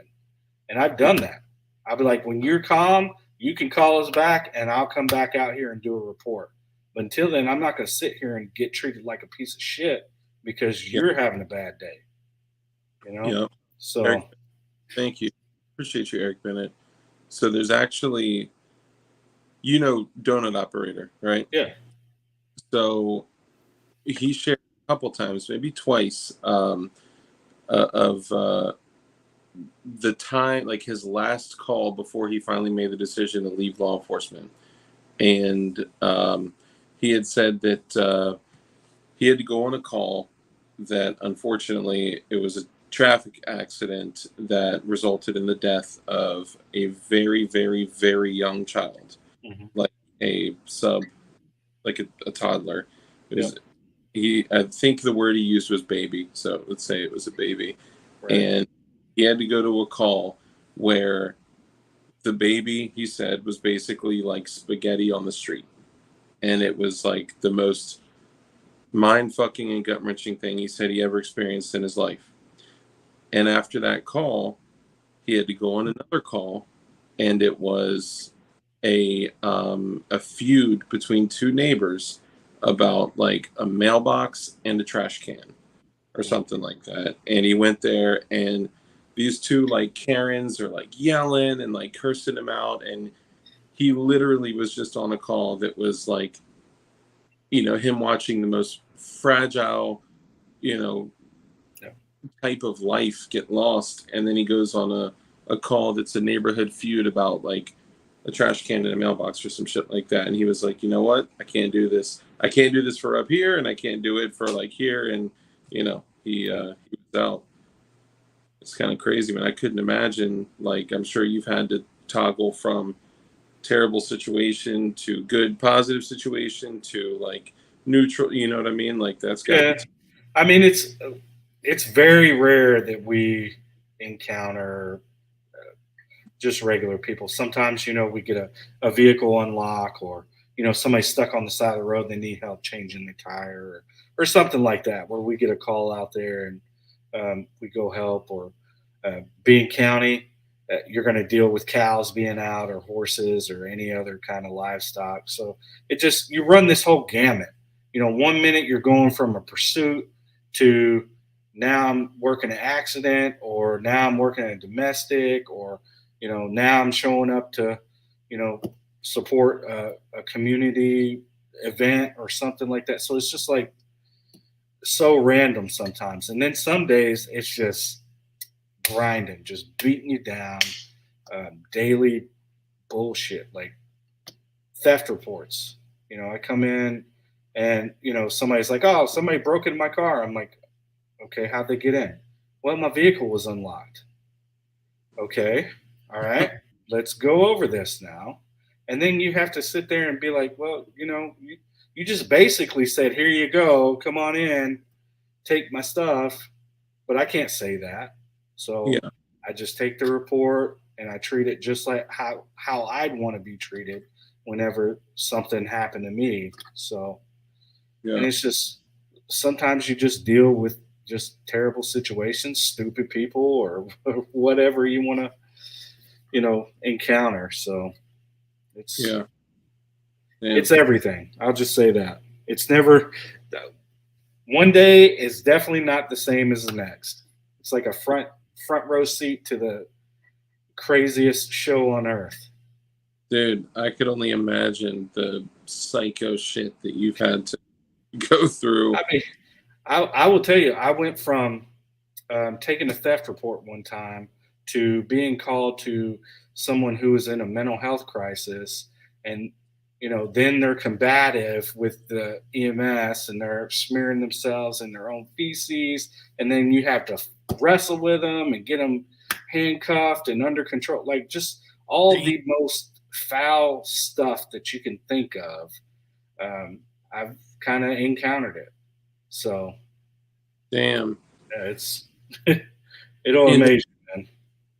when like I always wondered this, like, I've seen videos where like law enforcement officers will go and they'll get like fucking puked on, or like have to go in a creek, or like have Yeah. to like get shit on them, and literally like they'll get shit on them or whatever. Like, is there like some type of like, can you go back and like change, and then you So go back yeah, like what I happened?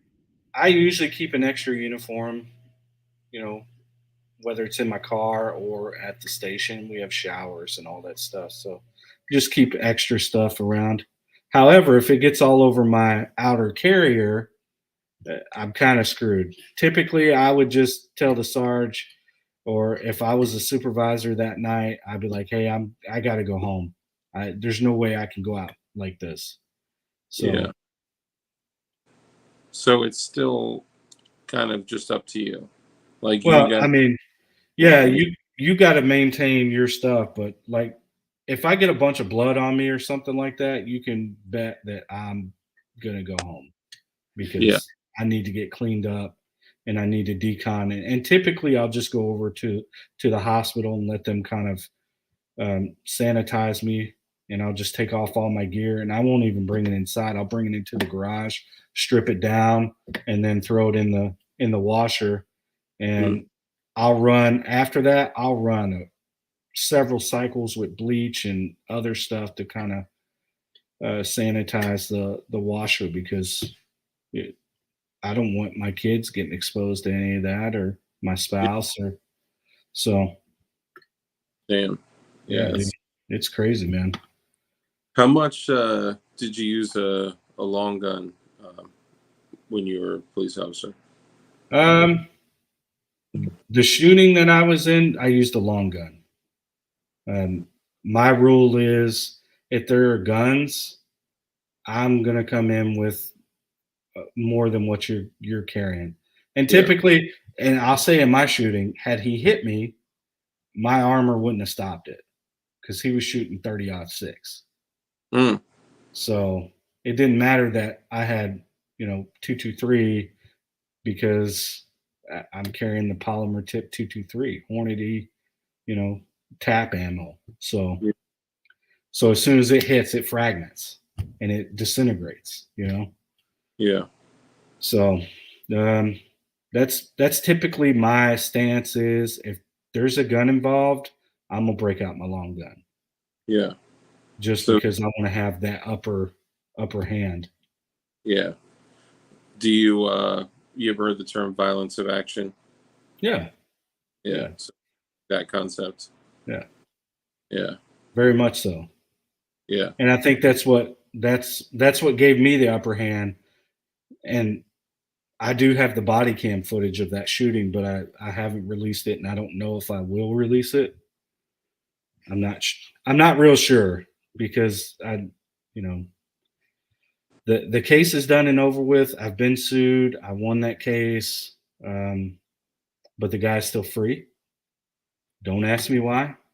I didn't kill him, but he's still free. Um, so I don't know if I'll release it, but It could be asking for a civil suit or, well, I yeah, mean, I mean, he was, it's already done as far as the civil suit. He was suing me for violating his wife's Fourth Amendment right, which is search and seizure, right? Because if you shoot somebody, that's a seizure, right?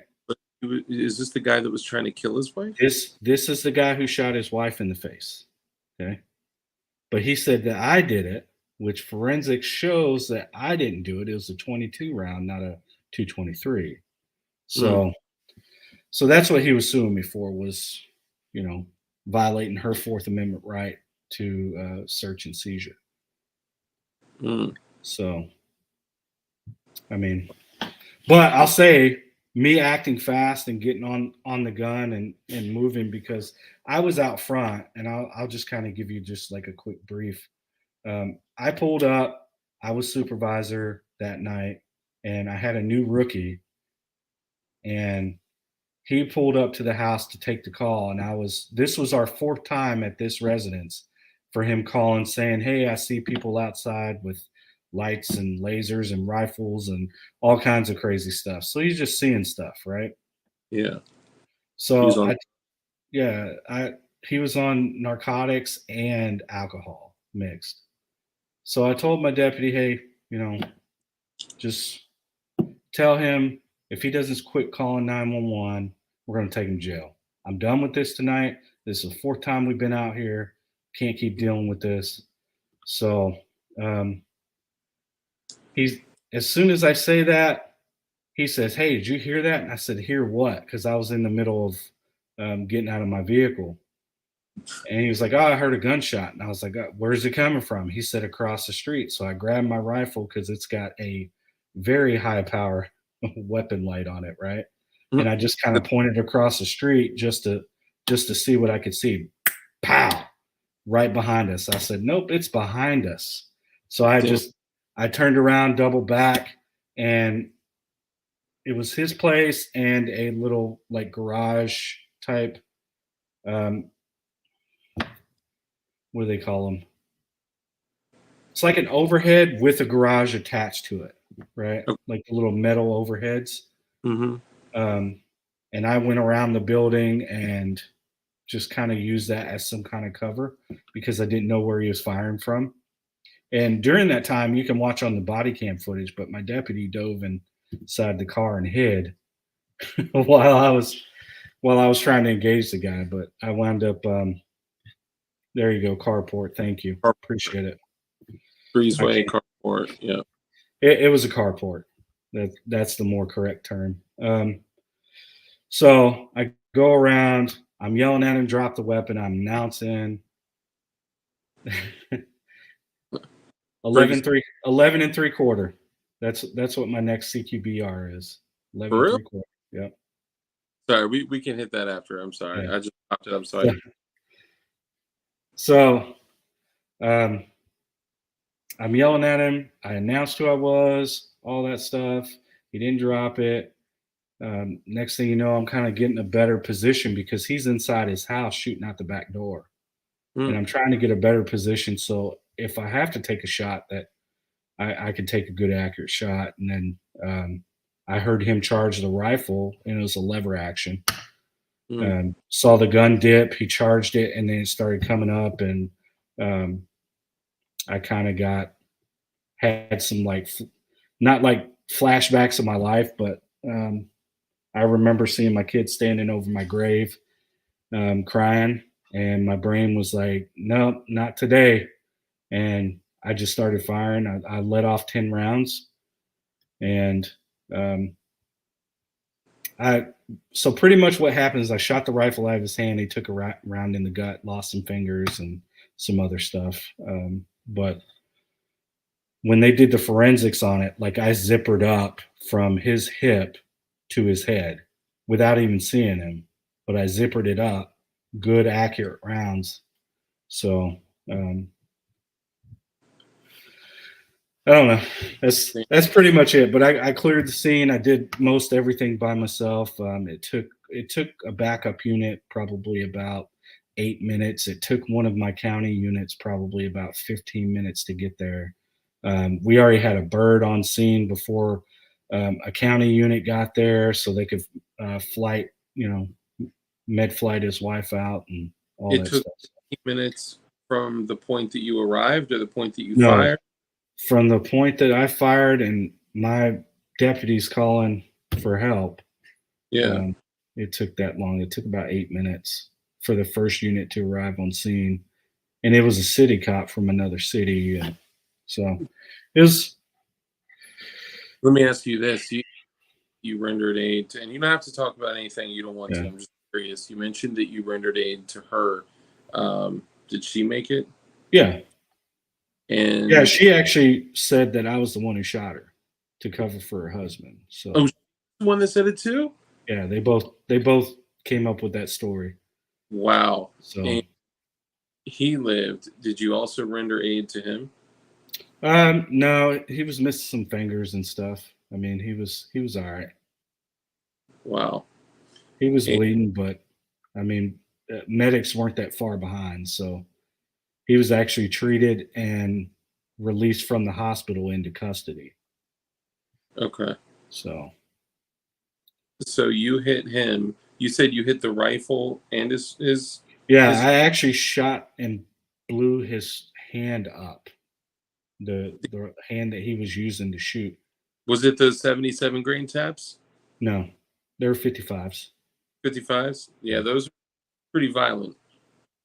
So would they get liquid medium like that, or something, especially with maybe cartilage and bone? That's just gonna. Yeah, I'm in my garage, Murphy's.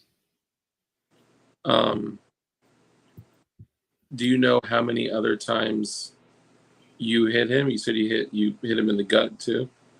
Hey, he took a couple rounds. Yeah. Damn, Yeah. that's crazy. And I mean, I'm not trying to be in here and bragging and stuff like that. I mean, that's Uh, just my experience, and yeah, that's not even like the worst of it. Like I've dealt with more stuff in combat that I don't talk about. I don't want to talk about. It's just yeah, that's a part of my life, and that's why I say I'm trying to walk that path of peace, and yeah, because yeah. I've dealt with enough. So I know. We've talked offline about stuff, and we talked about you know not getting into much of the detail of that other part of your life that's totally private. I don't want to jump into that, but maybe we can do a little speed round before we wrap it up. we'll So, see. Run it. Let's see what happens.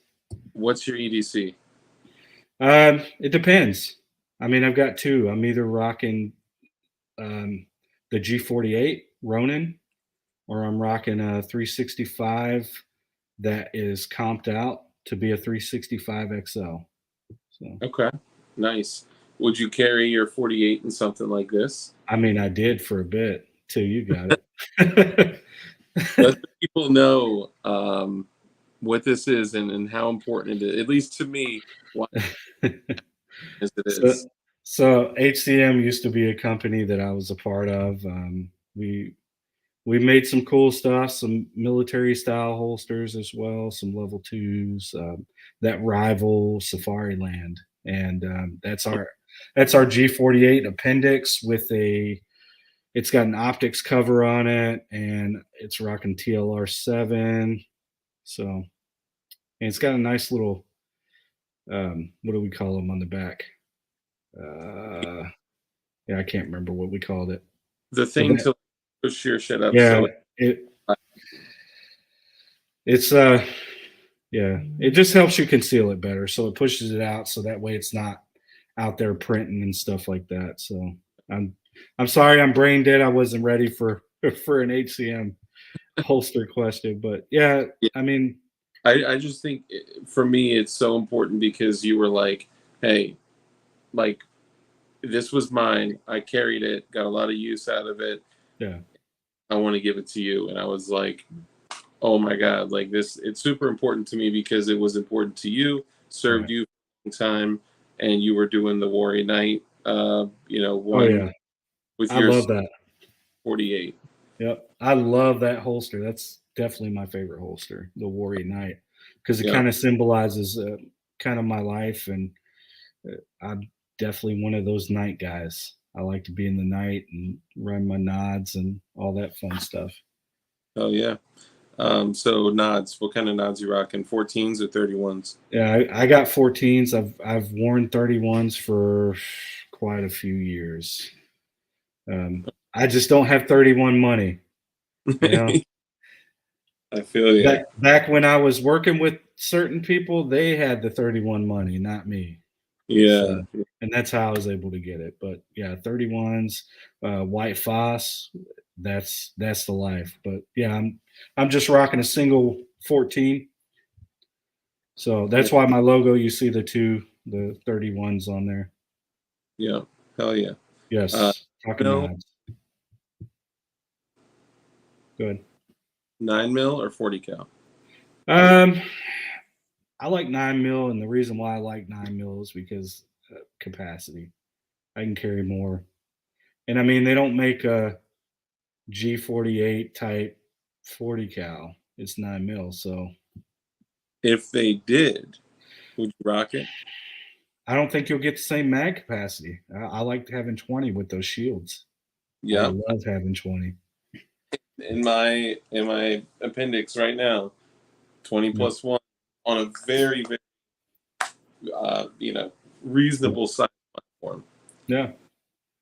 Yeah. So, and then plus, the commonality. I don't like to have a bunch of different rounds because if I have to, God forbid, something bad happens and I have to pick up, I know my solid three guns that I'm going to grab, and they're all 9 mil, and two of them interchange magazines. So, I Hmm. mean, definitely have the 9 mil. It's a lot easier. I don't have to carry around a bunch of oh well, I like this 40 cal because I like this 40 cal, or this Yeah. 45. No, just keep it simple. I'm a more of a purpose guy. Oh yeah. Oh, Now, shotgun, pump action or semi-auto? I love semi-auto, but a pump action, you can't mess it up. Yeah. You really have to shove a lot of crap in there to mess up the Or function. short stroke it. Yeah, there you go. Yeah. So pump, just because I'm used to Glock or Shadow System. Come on, man, you're the Shadow Systems king. No, I do like my Shadow. I'm not gonna lie. I only own one, so I'll say that DR 920p Whew. is good for me. I've seen a lot of people have issues with it on Reddit, of course. Don't go to Reddit because it's like the black hole of the internet. So, but yeah, I Don't haven't had an issue with rent it. unless you're looking for advice on where to buy jigs, and you can buy jigs at dldhardware.com. There you go. So, no, you're totally right. That's where you know blogs go to die is Reddit. So Yep. stay out. I usually call Twitter the hole below the outhouse in the ground, or the Yep. hole in the below the outhouse. But it's some people call it the bathroom stall of the internet. But I think Reddit may take the cake on that. Yeah. I mean, it makes sense. Every time I go there, I'm like, what is going on with it? Sometimes gas, you get some really good deals Really, on gas. Oh yeah, man, I've gotten some good stuff. Freakistan will tell you he's gotten some really good stuff. I'm like, damn, man, how do you find all this? bro? Get this. So I just bought a shotgun yesterday, and the dude threw in some 357 SIG ammo. I just had to pay for Nice. shipping.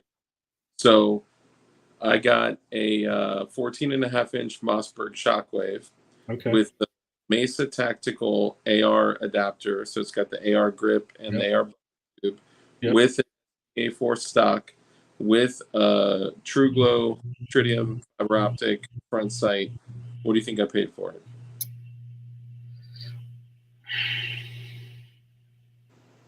I hope you don't say over $600. Let's say half that. Oh my God. Yeah. Crazy deal. So get I this. mean, I would dump that optic, but Yeah. No, but you, no, not a True Glow optic. The True Glow oh, front. fiber optic sights, like the Yeah, irons. Yeah. Okay. I got yeah, you. probably still. So you know what? Anybody, if you want one of those True Glow fiber optic, I think it's fiber optic and tritium. It may just be fiber optic, but I think it's both. They try to run both. yeah, yeah. But it's like the like clamp on. Maybe it's clamp magnets, but if anybody has a Mossberg 590 or 500 and you want it, it's yours free of charge. Because I'm gonna take it off running the brass bead on that thing. Yeah. But dude, it was 325, and the dude brought it down to 300 because so in Delaware, apparently 3 months ago, they changed the laws. So shockwaves are all outlawed. Braces, I may have misunderstood him, but braces, I think he said were outlawed, and any magazine capacity over 17 was outlawed. Wow. I was blown away to hear that. Couldn't believe it.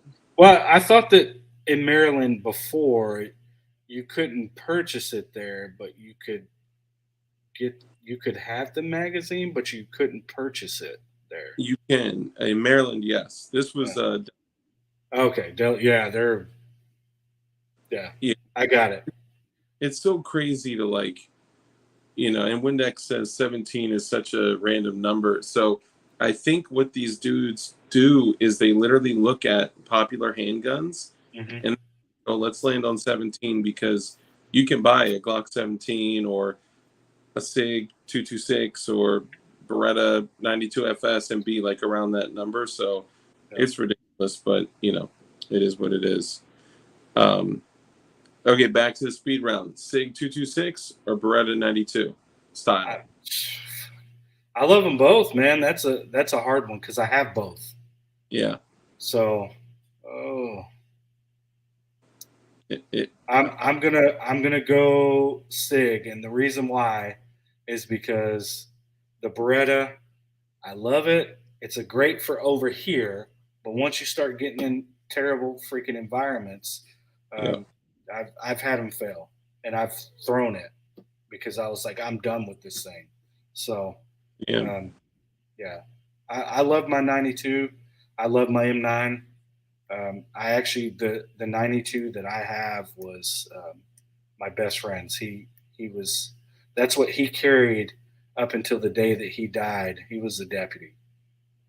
yeah, So, um, so it's kind of like that significant firearm that I keep around, and I need to get it refinished and get it respringed and all kinds of stuff. And I yeah, made laser engrave it. Holds a lot of value to me. So yeah, for sure.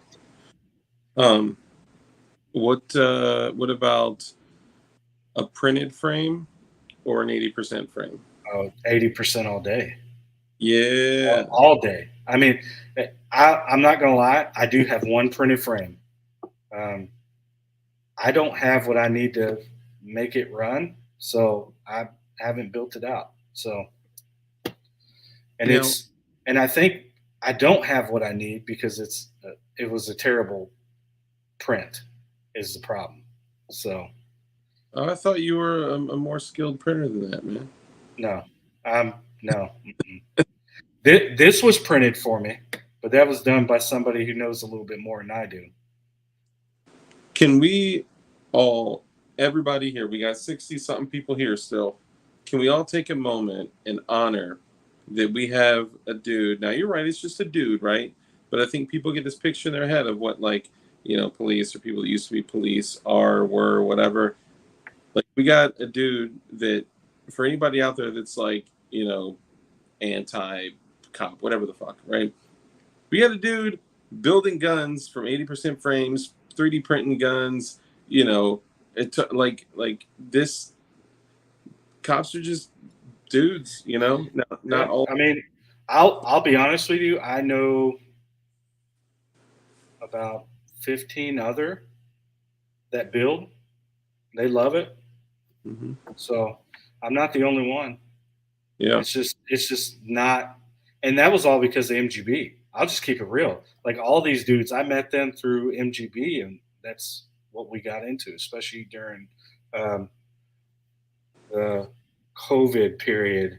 yeah, You yeah. know, some of us didn't have really anything to do, and especially me. I mean, I was in the medical process, getting ready to retire from the army, going through my surgeries and all that stuff from my deployment injury, and um, yeah, straight up, that's why I know people in law enforcement and military that build. It just because of that community. So I just think that's dope as shit, man. I love that, and I love that. Like in the past, when we've talked offline about things, you're like all about freedom and independence, and well, I just mean, I swore an oath to the Constitution. It's not this bullshit about how you know I'm just going to take it and then just go do whatever I want to do. No, that I mean, it meant something to me both times that I swore to it.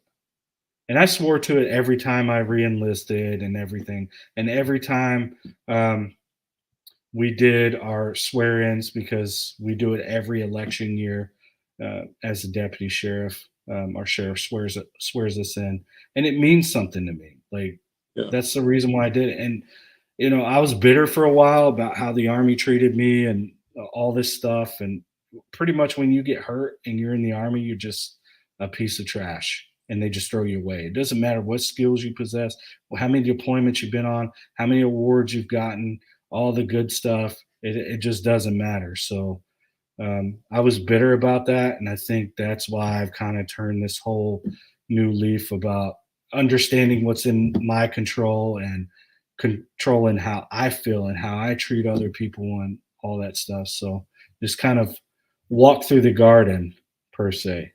Now, yeah. do I have the ability to get violent? Yes, I do. And I'm trust me when I say I'm good at what I do. Yeah. but I don't walk that path anymore. So, but if I need to, I will. Yeah. Oh yeah. And I think a lot of us probably feel like there's something in the air and there's something coming. And I think the best thing for all of us to do is, prepare and, stay close to our loved ones and, prepare, but at the same time, pray that nothing happens. Yeah. Yeah. Yeah, I mean, and I think a lot of people just get so worked up about things, and you need to just stop and look at it from, let's just look at it from a tactical standpoint. Okay. You want to know, just like Sun Tzu said, you want to be able to understand your enemy. And the only way you can understand your enemy is by watching, watching their movements and listening, not just listening to what the media is saying, because they're throwing stuff out to kind of throw you off that. I mean, it's stuff that we would do overseas to try to throw them off and say, hey, yeah, we're not going to raid your place tonight. And then we raid your place tonight. And you're like, oh, well, they said they weren't going to come. And here they are. You know what I'm saying? Just Yeah. like paying attention, like making Yeah. sure you're ready, paying attention to what's going on around you. Situational awareness is huge. Like that's what's kept me alive throughout all my years, is Mm. understanding what's around and understanding and looking. And I can tell you, probably the best book that I ever read was about a hunter killer team, and they teach you what to look for in people and how to scan around, and you'll be able to pick up little clues on um, whether you're going to get ambushed, or they're setting you up to funnel you into a bad position or anything like that. I mean, it's like pretty crazy. Damn. That's You freak. Sarge, don't say hi to Gerchop. Oh God. you can say. Gerchop, hey. Chop has been around for a long Oh time. no. Now, I he's see him all the time. Yeah, he's like our resident troll, but he's deep down, he's a good dude. The only problem with Gerchop is that he likes 38 Super. I mean, I've seen people fire it, like Jerry. Jerry's fired it. So Yeah. I mean, it can't be all bad, right? Yeah. I'm just picking on him. I actually was surprised because, like, I went to XCal recently. It's that huge 100,000 square foot range facility and all that shit. And I go and they massive ammunition selection, right? And I'm going and I'm looking all over the place for 357 SIG, right? I got, enough 9mm, 5.56, 7.62 by 39 and stuff like that. And I'm like, you know what? I just need 357 SIG. So I'm looking for it and I look all over the place. They don't have a single round of 357 SIG, but you know what they got there? 38 Super. 38. Oh my God. I was like, the first person in my mind was Gerchop, of course. I'm Of like, course, right? That's you pretty know, funny, man. funny. Before we wrap up, just out of curiosity, what about blades? What are some of your like carry blades? I mean, I bought a ton of tack knife stuff, so Right. Yeah. I have quite a few of them. But I mean, I bought them because I wanted to support you, obviously, and kind of help out and all that stuff. And I'll be honest with you, from a perspective that I come from, where knives and guns and stuff are used to save your life. They're probably not the greatest quality, but they're pretty good. So, is it Yeah. something that I could throw in my pocket and feel comfortable carrying? Yeah. Is it Yeah. something that I would take overseas with me or out on the streets? I mean, maybe out on the streets on duty, I could probably pull that off, but not overseas. I got to have a fixed blade, and it's got to be either, you know, what am I running? I have Rat threes. That's what I run. Yeah. So that, or a karambit, and Yeah. that good. That love the karambits. I think like the tack knives. I don't even think like if I was going like let's say like overseas or out on the streets, I probably wouldn't bring like even the like highest quality, like Microtech or Heretic or whatever, because Yeah, there's Cobra Tech is good too. yeah, But I mean, it's to me the only difference between a Cobra Tech and Attack Knives is there's just a little bit more stuff that they do to the Cobra Tech that, as far as looks and blade, um, as far as the sharpening and stuff like that. That's the only differences. I feel like they feel the same because I have Cobra Techs. yeah. I think just like the OTF design has some limitations. Yeah, You but like some of the best folders and fixed blades, like I think for the money, if I spend like, so some of those tack knives are like $150, yeah, and they're top tier ones like $150, like they're good compared to like a $450 Microtech. Like, yeah, I'll take that $150 tack knife all day. But I yeah, think OTFs kind of have similar like limitations. So like for the money, for like $90 fixed blade, that I think this is going to hold up like way better to like an actual defensive situation, or right. like you said, a fixed blade or something like that. But for like typical EDC stuff, I think even when I carry a an OTF switchblade, I'll usually have another blade on me. You Yeah. know, Well, I mean, you should anyway, if you think about it. I mean, on duty, we'll just say just only on duty. I'm carrying probably about 4 knives situated in different spots because Mhm. at the time, I was in jujitsu and we would roll and practice, and I would wear my gear and all that stuff. So I knew if I was fighting with somebody and I had to get to something, I had the access to it. Yeah. So and they were mostly fixed. There was only one that was a folder, and it was an auto folder. And I think it was a Benchmade is what I was carrying, which Yeah. that was an issued. And then I started carrying the Cobra Tech because someone gifted me that for our Christmas thing that we did for our shift. And Mhm. then that's what I carried ever since. And I don't know. I mean, I'm a big fixed blade guy. I love the K bar TDIs. That's what I carry on That's my what's non-dominant side, and yeah. then I carry um, some other K bar stuff. Like I have a little mini K bar that I would keep up in my vest so I Here, could access it, yeah. Keep going. and just a couple other blades that were kind of either back pocket, side pocket, or something like that.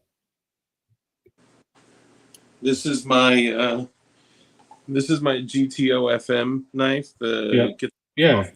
yeah. That's what I called mine. So that's the big one. I carry the smaller one because it This. tucks right behind my radio. So you can't see it.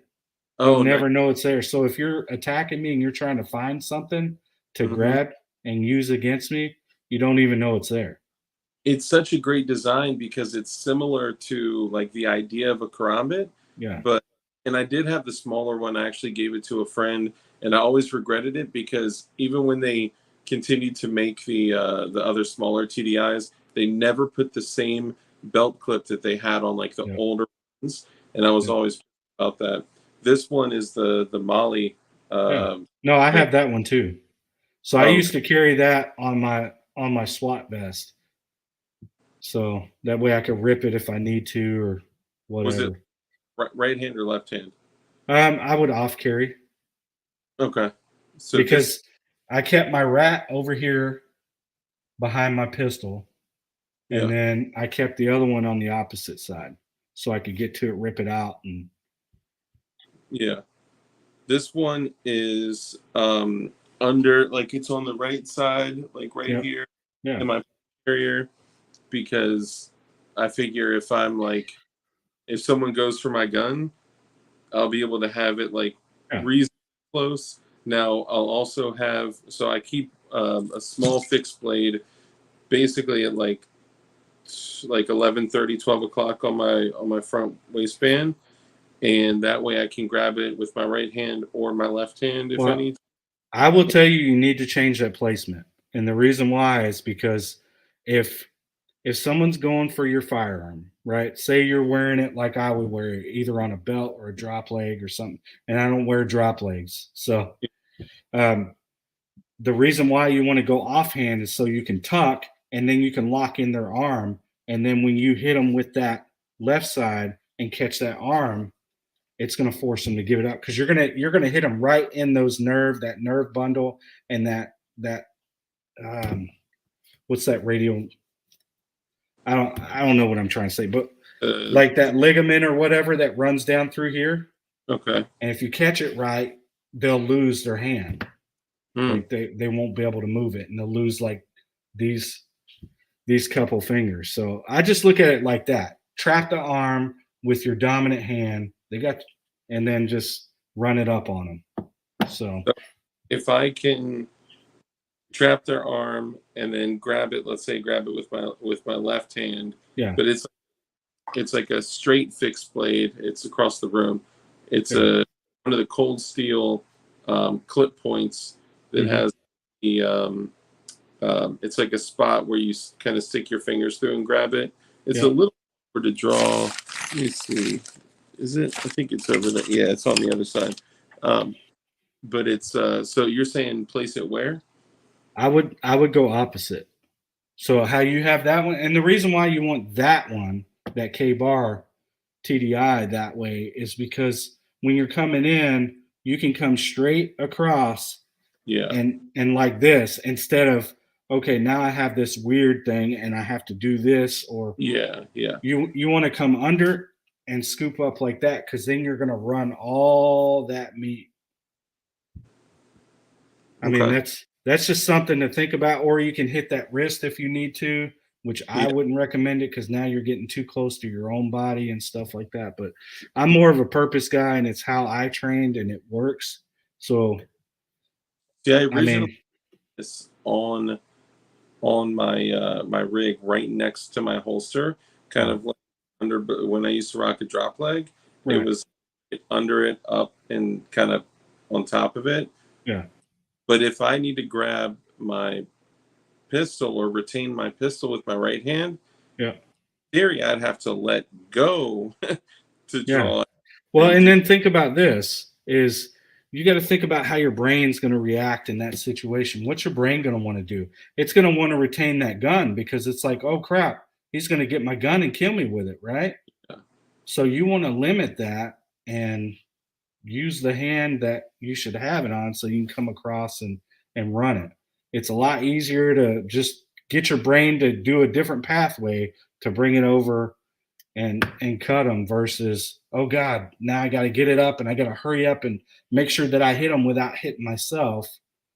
Yeah. Before they get the gun out of the holster. Yeah. You know? So it's a lot of work, man. You got to think about how your brain's going to work. And I can tell you, having been in some pretty bad situations, that even that shooting, like most people are like, oh, auditory exclusion, or all these things. You get tunnel vision. Tunnel vision is a true thing. It does happen. You'll suck in. But for me, as soon as it sucks in, my hearing, I can tell you exactly how many rounds I fired, and I even told the investigator on that.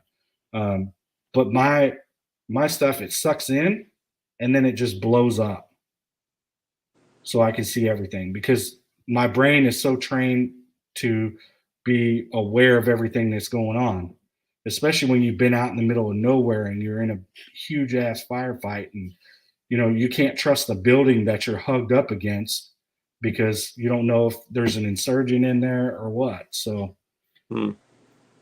So you want to try to limit that stuff. You want to try to make it easier for your brain to pick up. And that's why you train. And I tell people, if you're going to do it, you have to do it 10,000 times. Yeah. No matter what, you have to do it 10,000 times. And how can you get the reps? It was just like when I was teaching drawing from a holster. You start out doing 10, grabbing the gun, do 10. All right, now I'm going to lift it up and I'm going to reholster. And you're getting reps while you're doing it.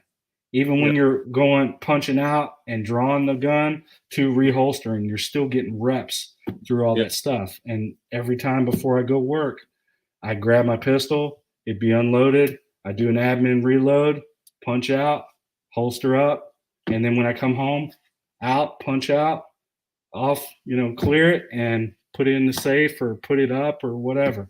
So Yeah.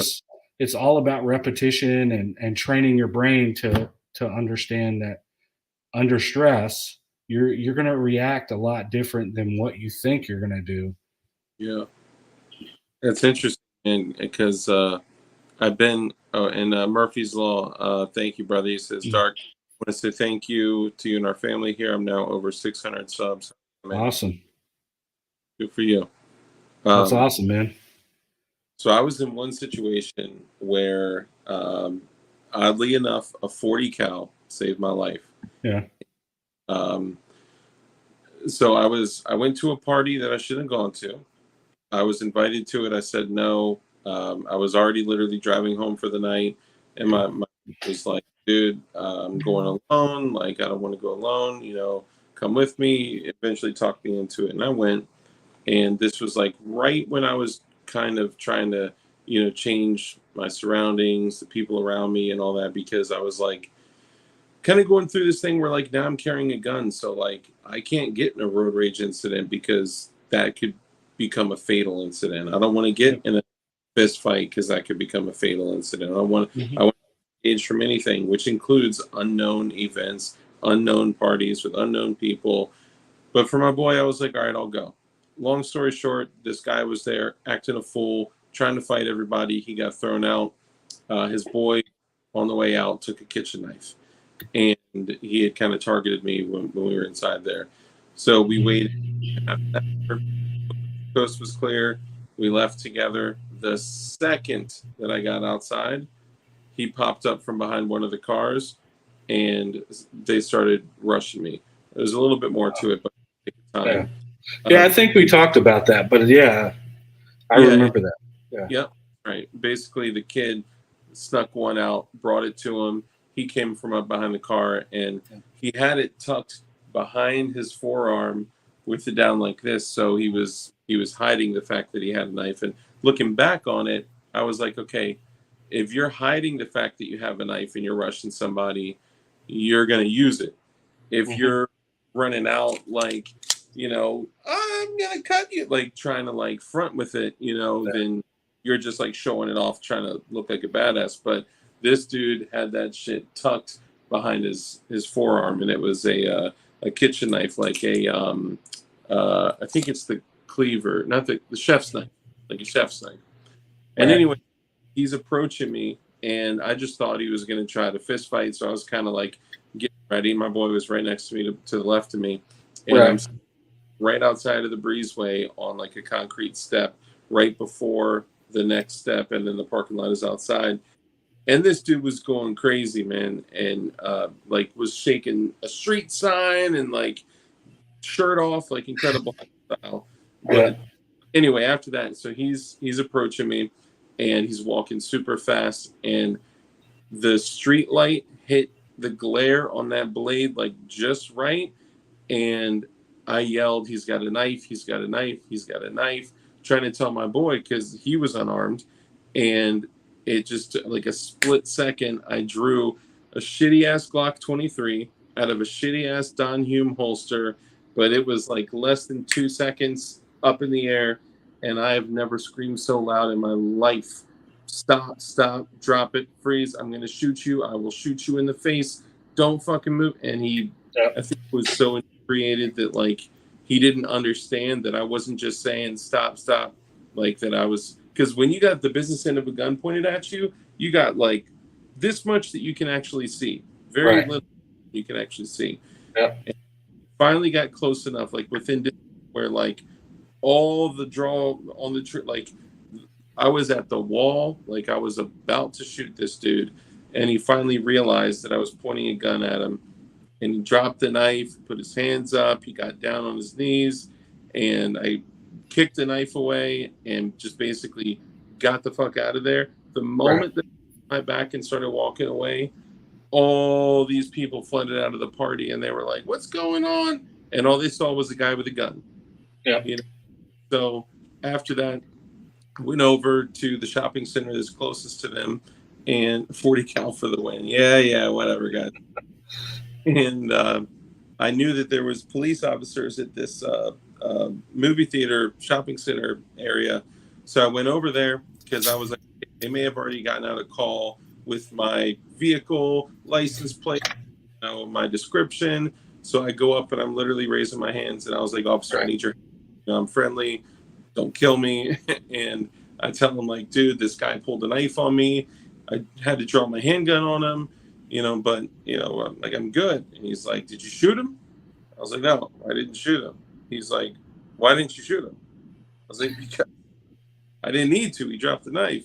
Yeah. You know, he's like, I would have shot him. I was like, damn. I mean, I can tell you that's probably the course of action I would have taken. He would have had that little bit of time, just like with my guy. I gave him 2 verbal commands. He decided he was going to charge the rifle, and it was time. So he got what he had coming to him. And just like him, I think you did what you were going to do, and that was the right thing to do. Had you shot him, would you have been justified? Probably, yeah, 100%. Especially if they're saying that. Oh, yeah. Yeah. But I'm telling you, once you pull that trigger on somebody, it's especially here. Overseas, we had 15-6s and all that stuff, but it's not like, oh well, I'm probably going to get locked up tonight, booked in, and then be released out on bond maybe because it's my first offense. You know what I'm saying? It's like all those scary what ifs, and then the fact that the bad guy can sue you is even worse. It doesn't make any sense. So That's easy. You would think that if there was a justified shooting, that there could be no civil lawsuits after that, but it's just not the case, man. Yeah. And at that moment, nothing in the world existed except his silhouette and my trigger. Like that was it. I mean, of course, like you said, I remembered what I said. I remember, like exactly the point on the curb that he was when he finally made the decision to stop. And I was relieved, but I didn't feel that relief until after I was, gone. And then, okay, so for all the gun guys out there, a dude ran up on me and got within like 4 feet of me and was like, oh yeah, what are you doing? What are you doing? I'm like, dude, I just had to drink. And I'm like trying to like get back and like retain my Jesus. I'm trying to like retain my and I'm like telling him to get back. Like, I don't know, he's like with the guy or whatever. Right. And he's like, oh bro, I got a carry permit too. I'm like, what the fuck? Like, you think this is the gun show, dude? Like, it was so weird. So gun dudes know when to have gun dude moments, and that's not a gun dude moment, right? Sorry. Yeah. No, I mean, I think you handled it the right way, and you did what you had to do. I think you probably would have helped yourself even more if you had a bright light on the bottom of it, because he would have went like that. That would have been the first thing, especially dark. Like that's the first thing our human reaction is to cover up that light. Yeah. And that would have stopped that threat. And then sometimes if they're just hyper motivated or they're going to come at you, it doesn't matter. So it just, but I think it was more of based on that, a show. You know what I'm saying? Especially with him rocking around the posts and trying to shake it and do all that stuff. He's trying to scare you. Yeah. So yeah, I mean, I'm glad. I'm hoping that like, because he was like trying to fight everybody in the party and acted a fool and whatever. I hope that like if he is at least like a moderately good person and can reflect, maybe he could be like, man, like I almost died. Yeah. Yeah. I thought I was just picking a fight with an average Joe, and this dude pulled out a gun, like changed the game completely for him. Like maybe it changed the course of his life. I can only. And I mean, that's what I say to other people is like the road rage stuff. You never know. I mean, I've worked a road rage incident where they were driving down the highway, like chasing down each other, firing at each other from moving vehicles. They're like doing doing all that crazy stuff with all these people on the roadway, and they had no care or anything about who was around. And it was just, it's amazing how people get when they get angry. That's crazy, dude. So Well, I appreciate you and yeah, what you've man, done for appreciate for it. all of our freedom. I appreciate that, and I appreciate that you actually implemented people's human rights and the Constitution into your daily job. Now I know, like you're like, well, of course I took an oath. A lot of people aren't like that, Well, so we can't say a lot there are because some people that aren't there like that. there are some, and I can tell you, and Aegis will tell you, or Aegis, sorry, I keep saying Aegis. Mhm. Aegis will tell you, Rod, that Yeah, we took that stuff seriously, and it's and when we see those bad things happen, we hate it more than anybody else. Thank you, appreciate it. So it's hard on us. Just like whenever I see it and it pops up on the media, I'm like, oh man, really? Why did that guy stand around and just let that happen? Like I would never let one of my troops do that. There's no way. He would yeah, be in handcuffs, you know? But yeah, it just I don't know. I think a lot of it's especially nowadays, we don't want to do our job. Why do we not want to do our job? Because we don't have support. yeah. We want all the defund the police. I can tell you, I've heard all of the stuff from the group that I'm in. We have over 60,000 of us that are the same, like-minded people, and they don't want to go to work and do the job anymore because we're going to wind up in prison for doing our job. Yeah. You know, it's like, what do you want us to do at this I mean, point? So totally fucked the morale. yeah, I think it's chased a lot of the good ones out. You yeah, know, and the fact that so much of the country was acting, shit. a lot of them were acting like they were against law enforcement. And I've talked to these guys that are like, defund the police, and I'm like, okay, well, let's walk down that path a little bit. Let's say we defund the police. What would you do? Every single conversation leads to the same thing, which is creating the police department. It's Yeah, like, okay, well, I would create a group of people that would keep the community safe. Okay, what would they do? Well, they would get special training and they'd carry weapons. And okay, well, would they have a uniform on? Yeah, it would be like something that citizens. I'm like, dude, you literally just said you defund the police to recreate the police. Like, what the fuck? yeah, It's yeah. It crazy. just it doesn't make any sense, and I will tell you that's why we're having the hiring and like recruiting and retention of LE is ridiculous, and it's even worse for um, let's just say disabled vets. Okay, Mm, if you come back and you're a combat veteran and you were deployed, but you were working the job before you deployed because you're National Guard, mhm. and you come back and then your department treats you different because you got hurt serving your country. I mean, those are the kind of things that we have to deal with. And now, when you apply for a job and you tell them, hey, I'm a 100% disabled veteran, they're like, well, why are we going to hire him? Can he even do the job? What, you see me, I'm up and moving. You know what I'm saying? So we run into a lot more stuff than just the average ordinary citizen as far as the recruiting and retention. I mean, even the military's feeling it. Nobody wants to go into the woke military, and I don't blame them. I Yeah. mean, command is ridiculous, and it's just like that in LE too. We have several, especially the bigger departments, where they've got that liberal kind of sense where you know we're not going to side with our officers and back our good officers, and nobody wants to do the job. So I don't blame them on that, and it sucks. The state of everything is it's just looking bleak, and I hope that we can kind of come come around and get rid of that stigma. And we don't have to be 100% like support everybody, but you support the good ones, and that's how you keep the good ones. Yeah. Hell yeah. Well, again, I appreciate you coming on, man, Yeah. and I appreciate you just from all of our conversations, just as a friend, man. Like, you're a really good dude. You've been solid. You're always. I mean, you know how I close the show, right? Like, you're always like that.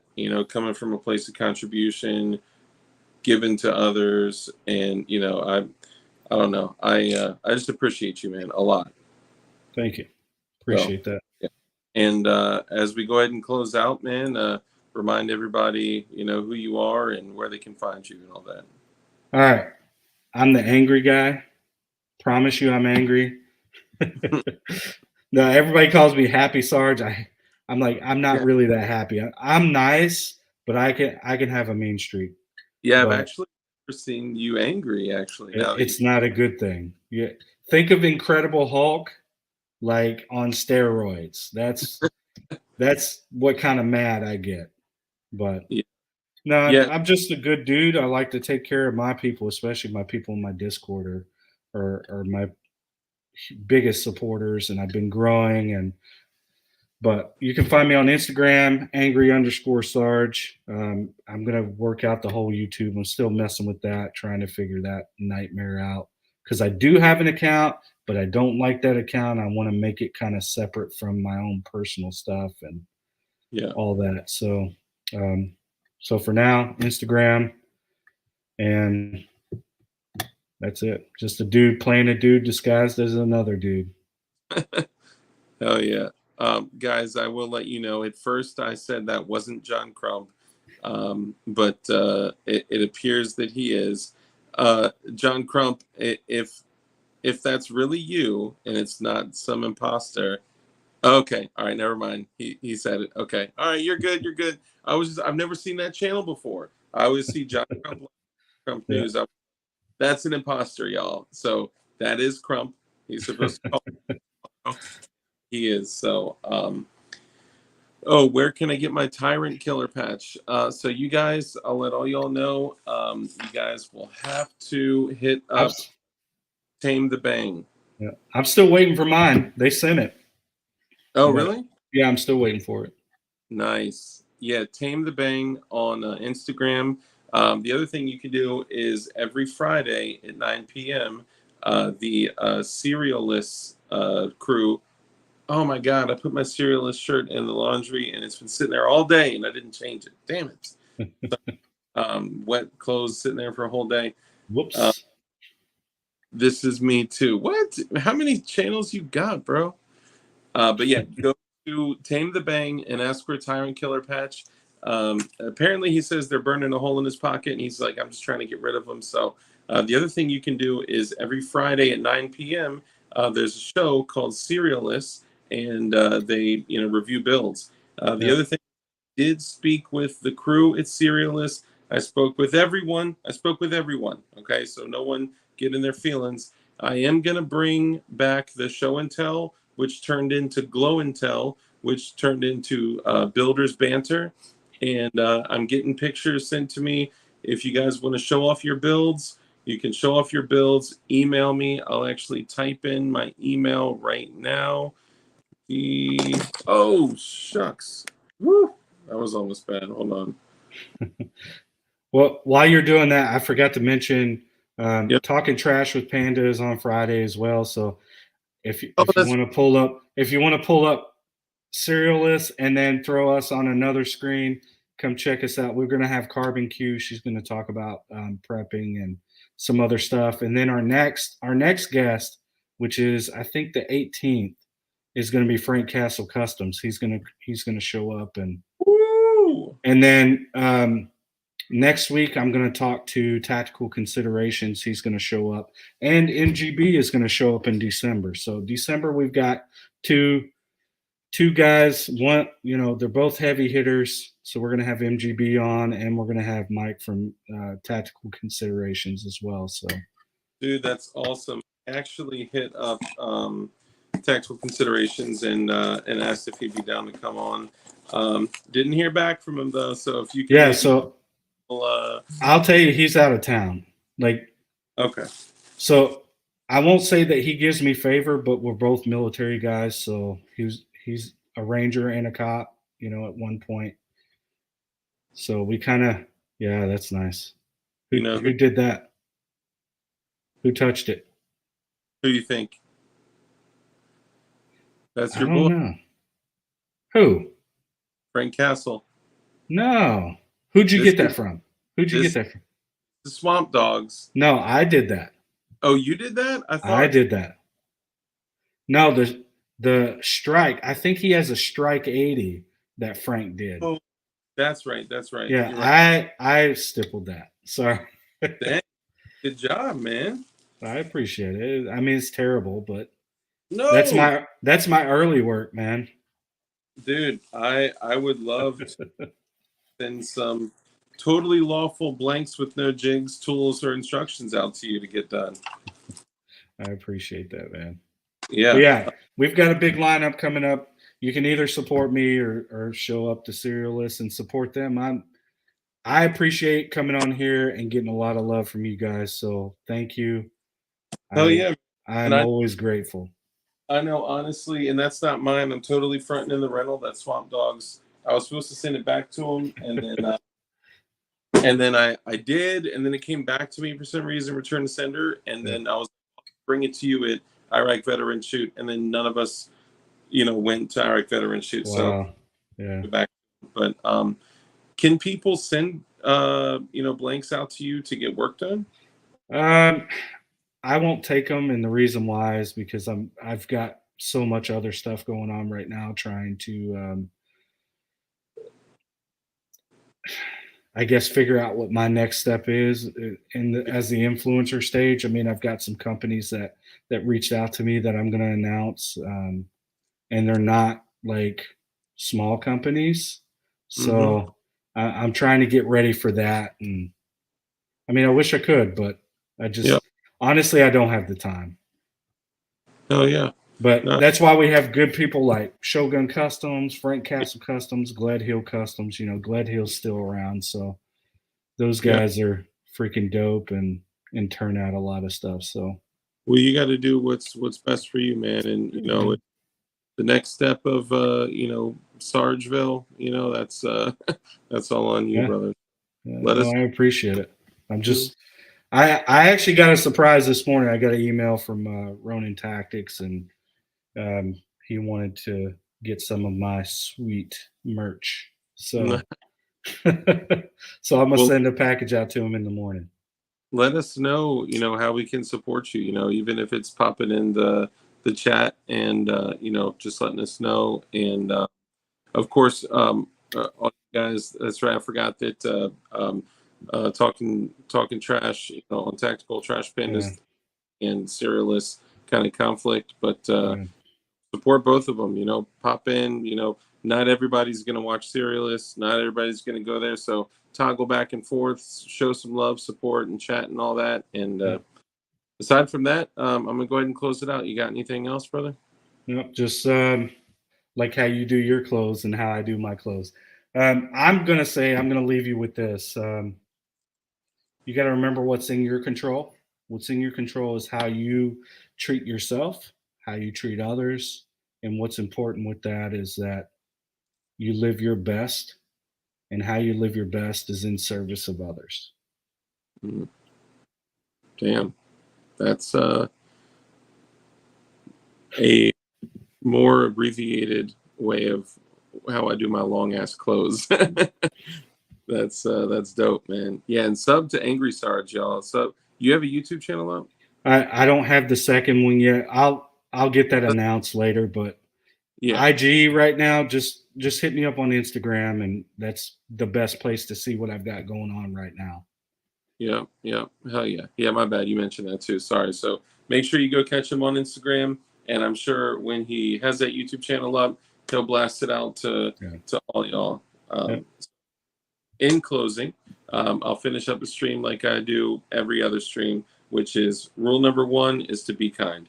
It's so important that we're kind in everything that we do. That little 2-second interaction that you have with somebody else could have a huge, lasting impact on their life. So we got to be kind in everything that we do, which means, guys, even if you are having conversations with others of different beliefs, right? We got to make sure that we're still kind in our conversation. And that's the way that you pull people over to the dark side. I'm just kidding. In everything that you do. Rule number 2 is to live a life of care, compassion, contribution, give to others, A hand that's open to give is open to receive. So as you bless others, you become blessed. That is just the way that the world works. Number 3, we know that the only way for us to defeat evil is with good men that are skilled in violence. So make sure that you are becoming as highly skilled in violence as you possibly can be. Now, people may misunderstand when I say this. I'm not saying be violent. I'm saying be a warrior, right? Be kind, caring, loving, and so incredibly compassionate, and be ready to just unzip a motherfucker at a moment's notice if you need to. That is what a warrior is. And lastly, be safe, be dangerous, and keep that thing on you. Whatever that thing. Let me say one thing. So Miyamoto Musashi said it's better to be a warrior in a garden than a gardener in a war. Very true. So I keep remember that mindset. Yeah. And who was it? Was it Patton, or there was another, I think like a general, who said, be kind and have a plan to kill everybody. So that was Mad Dog, but Matt, it's a little bit different than that. But you're close. yeah, you remember what it was? I not off the top of my head, but it's there.